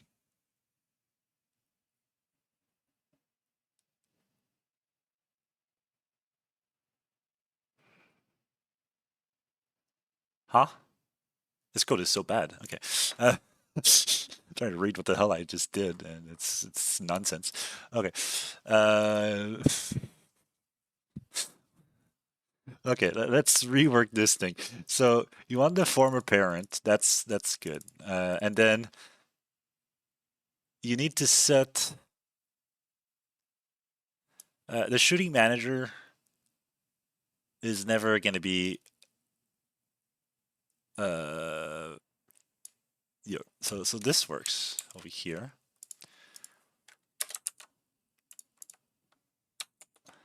Oh fuck.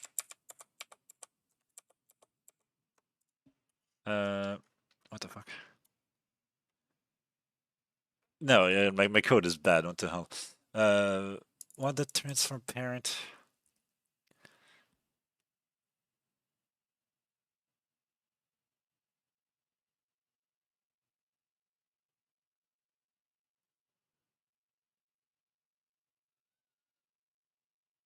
Oh wait, actually it works. It's supposed to work. Wait.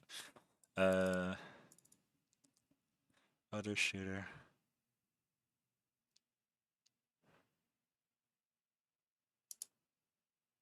I didn't do the swap. Okay. Shooting managers. Equals other shooter manager. Yeah, that's what's missing. And then you can do shooting manager dot uh,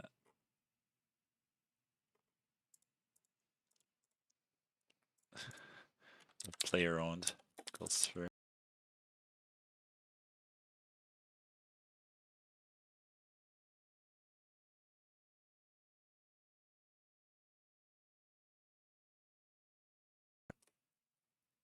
I already did it. All right.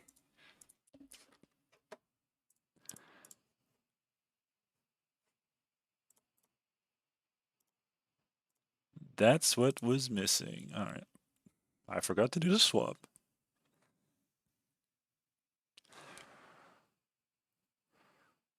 Oh, I also forgot to do rotation.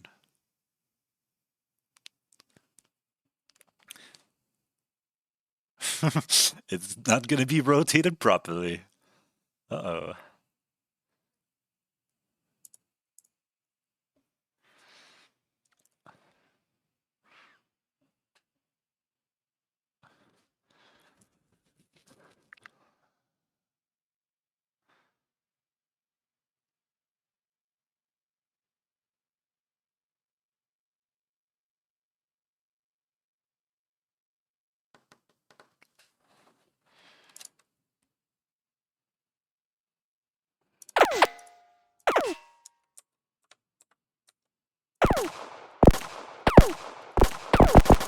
Okay, something is terribly wrong. Uh...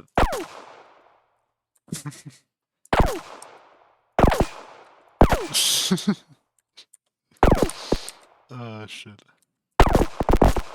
Well, I grabbed the gun because... Oops. Uh... Where the fuck is my gun mounting point? my my gun left my gun's mounting point left my hands. Whoops. Uh, I dropped the gun, guys. Yeah. Okay, so shooting manager player owned equals false. Then the former parent.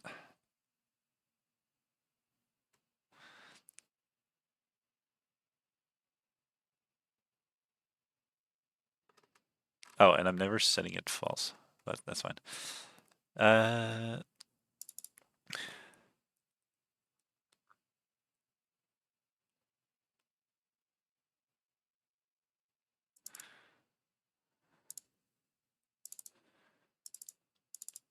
Equals my parent. Wait, why isn't it working? Oh, I'm setting the parent of the parent. Oops. Okay, that makes more sense. Also, shooting managers dot transform dot. I'm gonna fix it later. It's fine. Rotation equals new quaternion.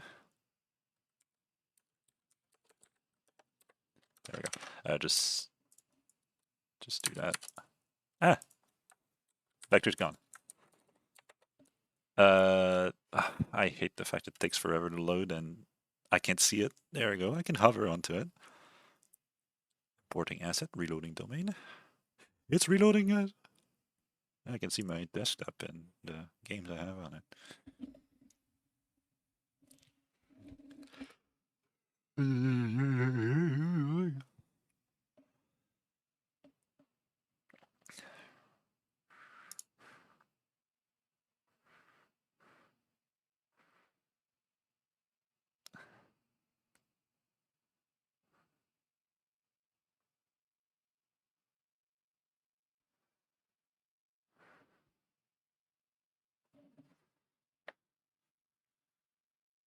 Oh, debug mode moment.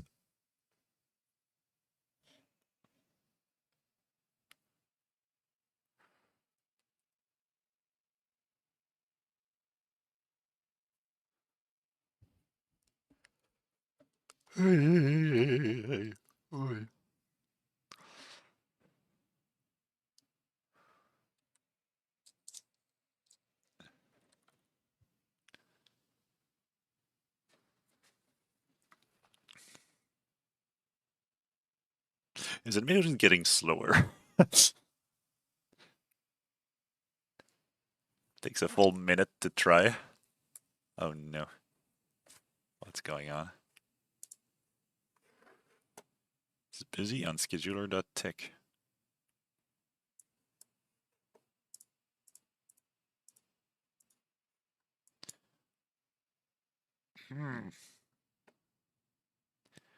Waiting for the Unity's code to finish executing. What have I done wrong? Like, how does this code kill Unity? Am I stupid?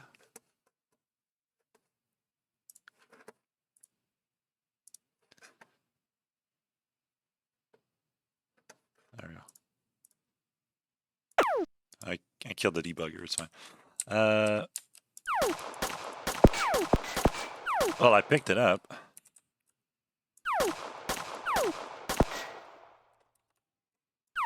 Oh, the laser doesn't have a hitbox, that's why I can't pick it up. But I picked up the gun. For some reason, I haven't disabled the other gun.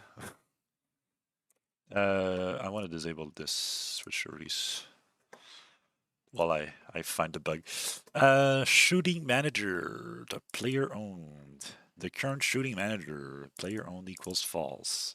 I mean, that should have fixed it, right?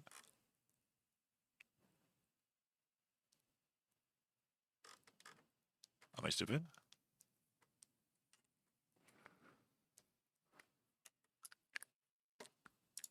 Shooting equals other shooting manager.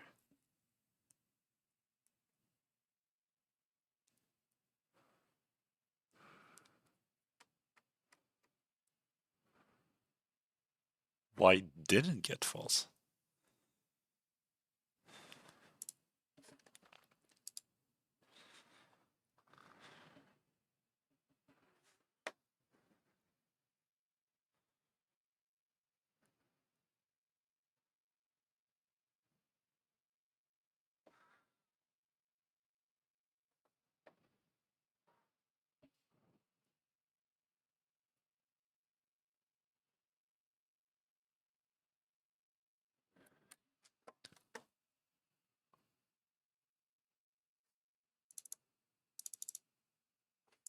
That's an editor bug.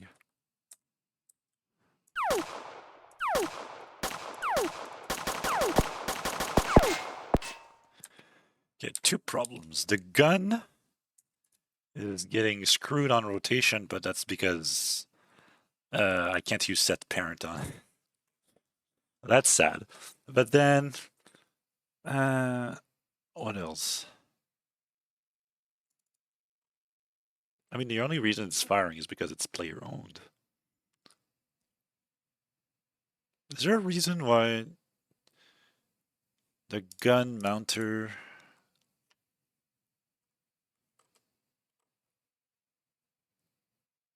Oh.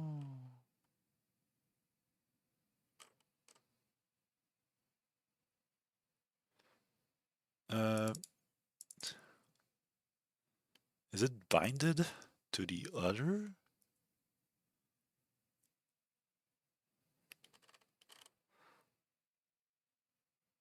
Nah, surely not.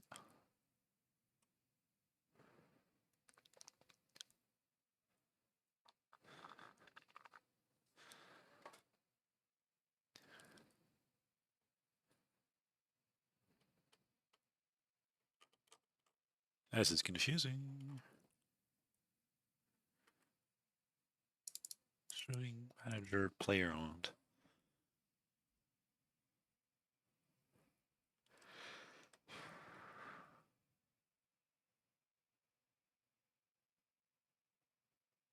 The shooting manager is on the gun.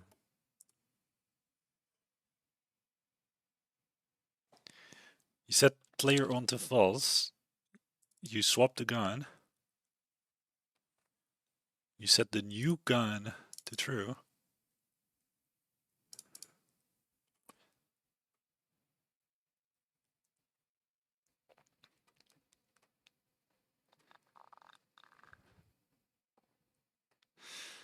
Oh, the parents gets... Okay, I found the bug.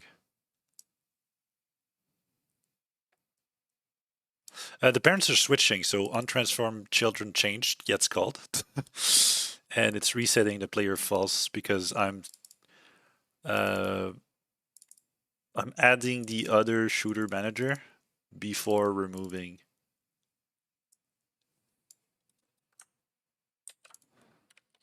Which is a sign that this is brittle code. And I should rework it. But for tonight, I might do that later, but for tonight, we're just going to do that.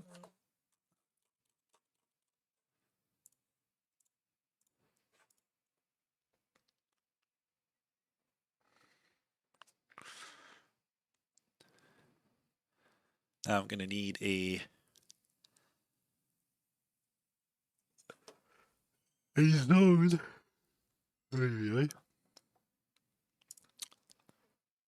I'm going to need the finger gun at the moment doesn't have a grab it box. What did I do? I just did a circle collider.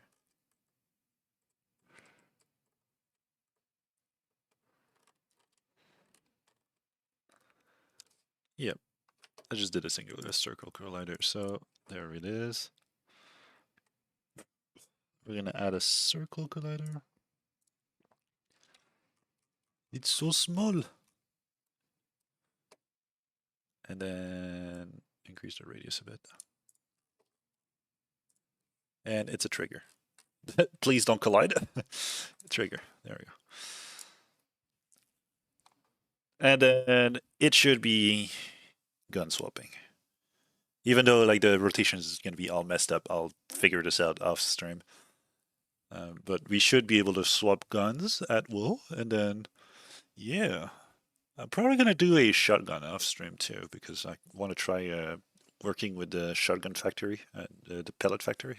What's the bullet factory, and have more settings like having spread, like muzzle spread, multiple weapons, stuff like that. It's still grabbing the God damn it.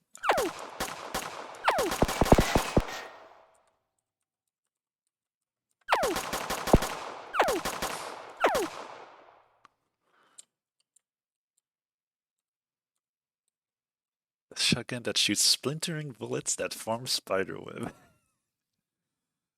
You know, I'm laughing, but it's possible. Like, it would be pretty easy to do. well, pretty easy. There would be some stuff to do around it, but I'll keep that in mind because it's not that complicated. Also, is it aiming? No, it's not aiming at all. Alright, so what's going on with the... So... Where's my laser? Where's my finger gun?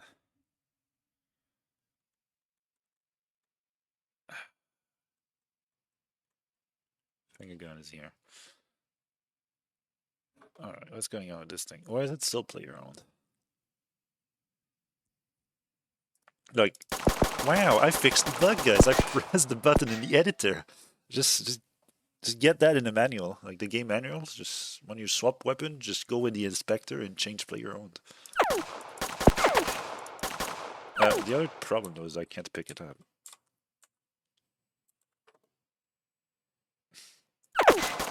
Does the finger gun not have a collider?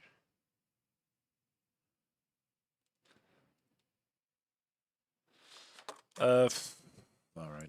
I mean, okay, you can see I grabbed the second gun, guys. I did a weapon grab.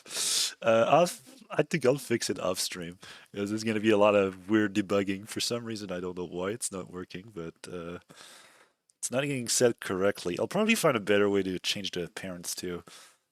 But that's the first step. The second step is upgrading the capabilities of weapons. That should be fun. Debugging, yeah. Debugging is fun, guys.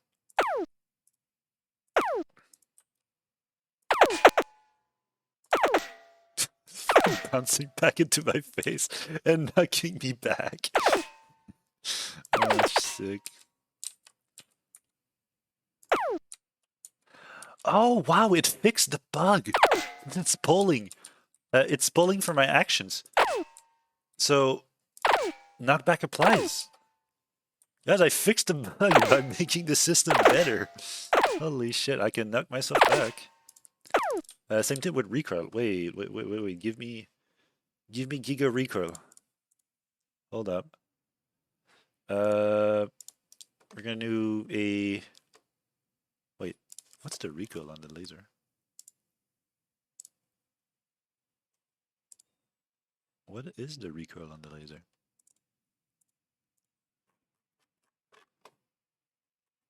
Oh, it doesn't have a recoil manager. Okay, that makes sense. Recoil manager. And the physics object is going to be the player. There it is. And then, what is it? I'm going to need mouse recoil pattern and a physics recoil pattern. I'm going to make a big ass cannon. Finger. The fun thing is that you designed a jet. Yes.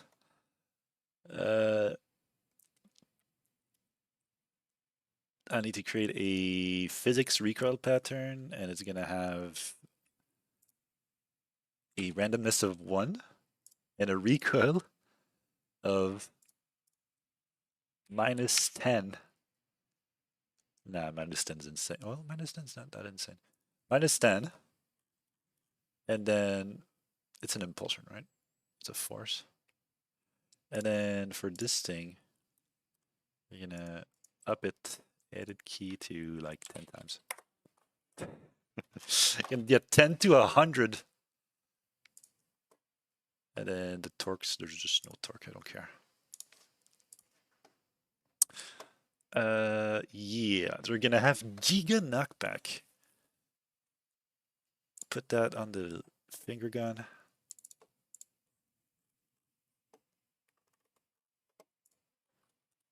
Recoil manager.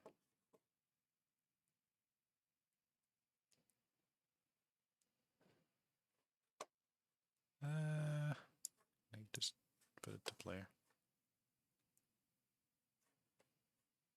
I need to give it the recoil. No.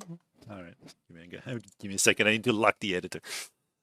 Finger gun, lock editor. Go back to assets. Recoil, lock editor. I should probably get a second inspector going. Can I get a new inspector? Window. Inspector. Yeah, can I get a second one? Duplicate? No? Okay. Well, there won't be a duplicate one. But this is finger gun recoil. Put it here, physics recoil, physics object, nothing for now. Like this, assets, my finger gun.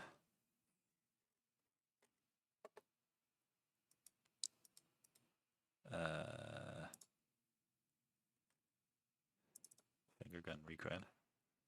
There we go. Let's try it out. We're gonna have giga recoil.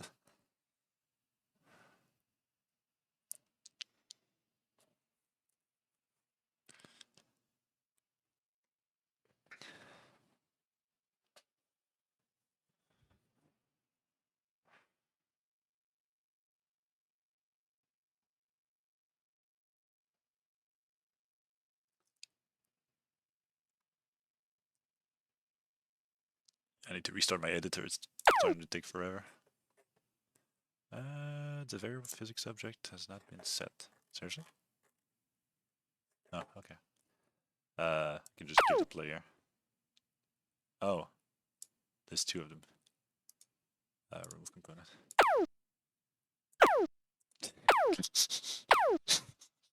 Yeah, boy.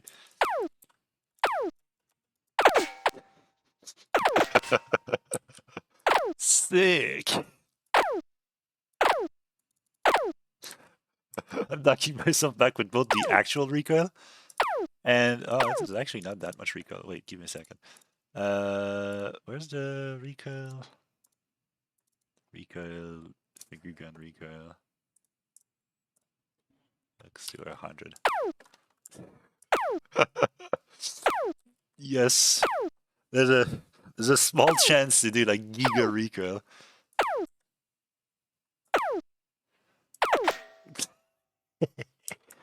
Yeah, boy.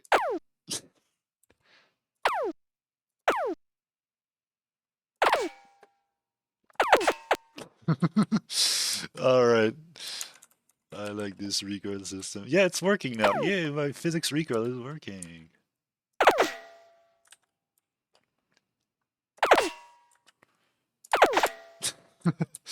All right. I'll call it now. Actually, let me pick up. There we go. Oh. Yeah, it's still applying the recoil because it's still active. I'm gonna fix that bug off stream. Where's my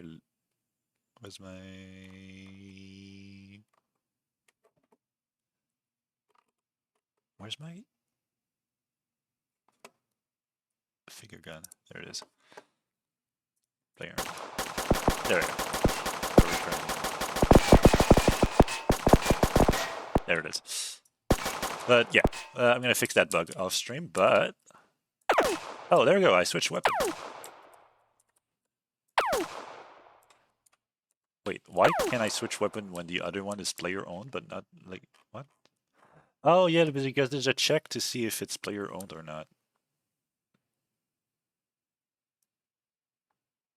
Yeah, I can only pick up weapons that are not player owned. Because, or else I would pick up the stuff that's already in my inventory. So I really just need to fix the player owned bug. Also, I think that technically this is wait, the rotation is fine, right? It's just tiny. Is it just tiny or is it actually the wrong orientation? Oh, oh, it's fine. It's just I need to up the scale. Wait, give me a sec. Give me a sec. The gun is too small. We can't see it. Finger gun. Finger gun.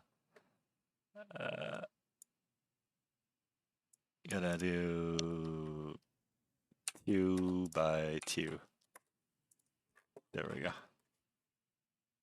That's fine. So the rotation is actually working.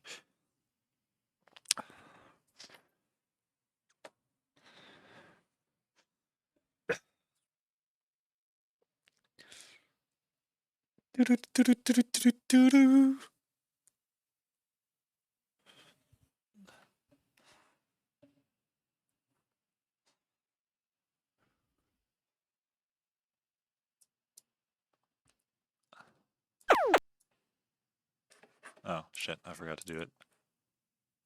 Ah, bigger gun. That's a problem I'll have to fix because the prefab cannot have a physics object. I can probably just try and get the physics object from the player. Oh, that's a problem. Player, why is there? There's just 2 recalls manager at once. All right, there we go. Yeah, you can see the finger. I'm pointing. There's a laser coming out of my finger. Sick. Oh god. What is this? I also need to set the distance, the aiming distance to be based on the gun too, so we can have stuff like laser. All right, let's pick this one up. I picked the gun. I'll need to manually remove finger gun here so it's not player on because there's a bug. But then, yeah, we got the gun. Insane developer items. Let's remove the player on from this. There we go. Your idea was genius. The finger gun lives. Alright, on this note, I'm gonna call it for tonight. That was good progress, I think. Yeah, we can pick up items. I just need to fix the bug. And everything seems to be working apart from that. And yeah, I'll do a little bit more work on, actual gun pan readers for stuff to do. But yeah. Yeah. Zoom.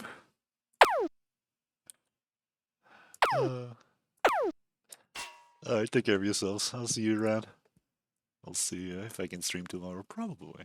We'll see how much time I have.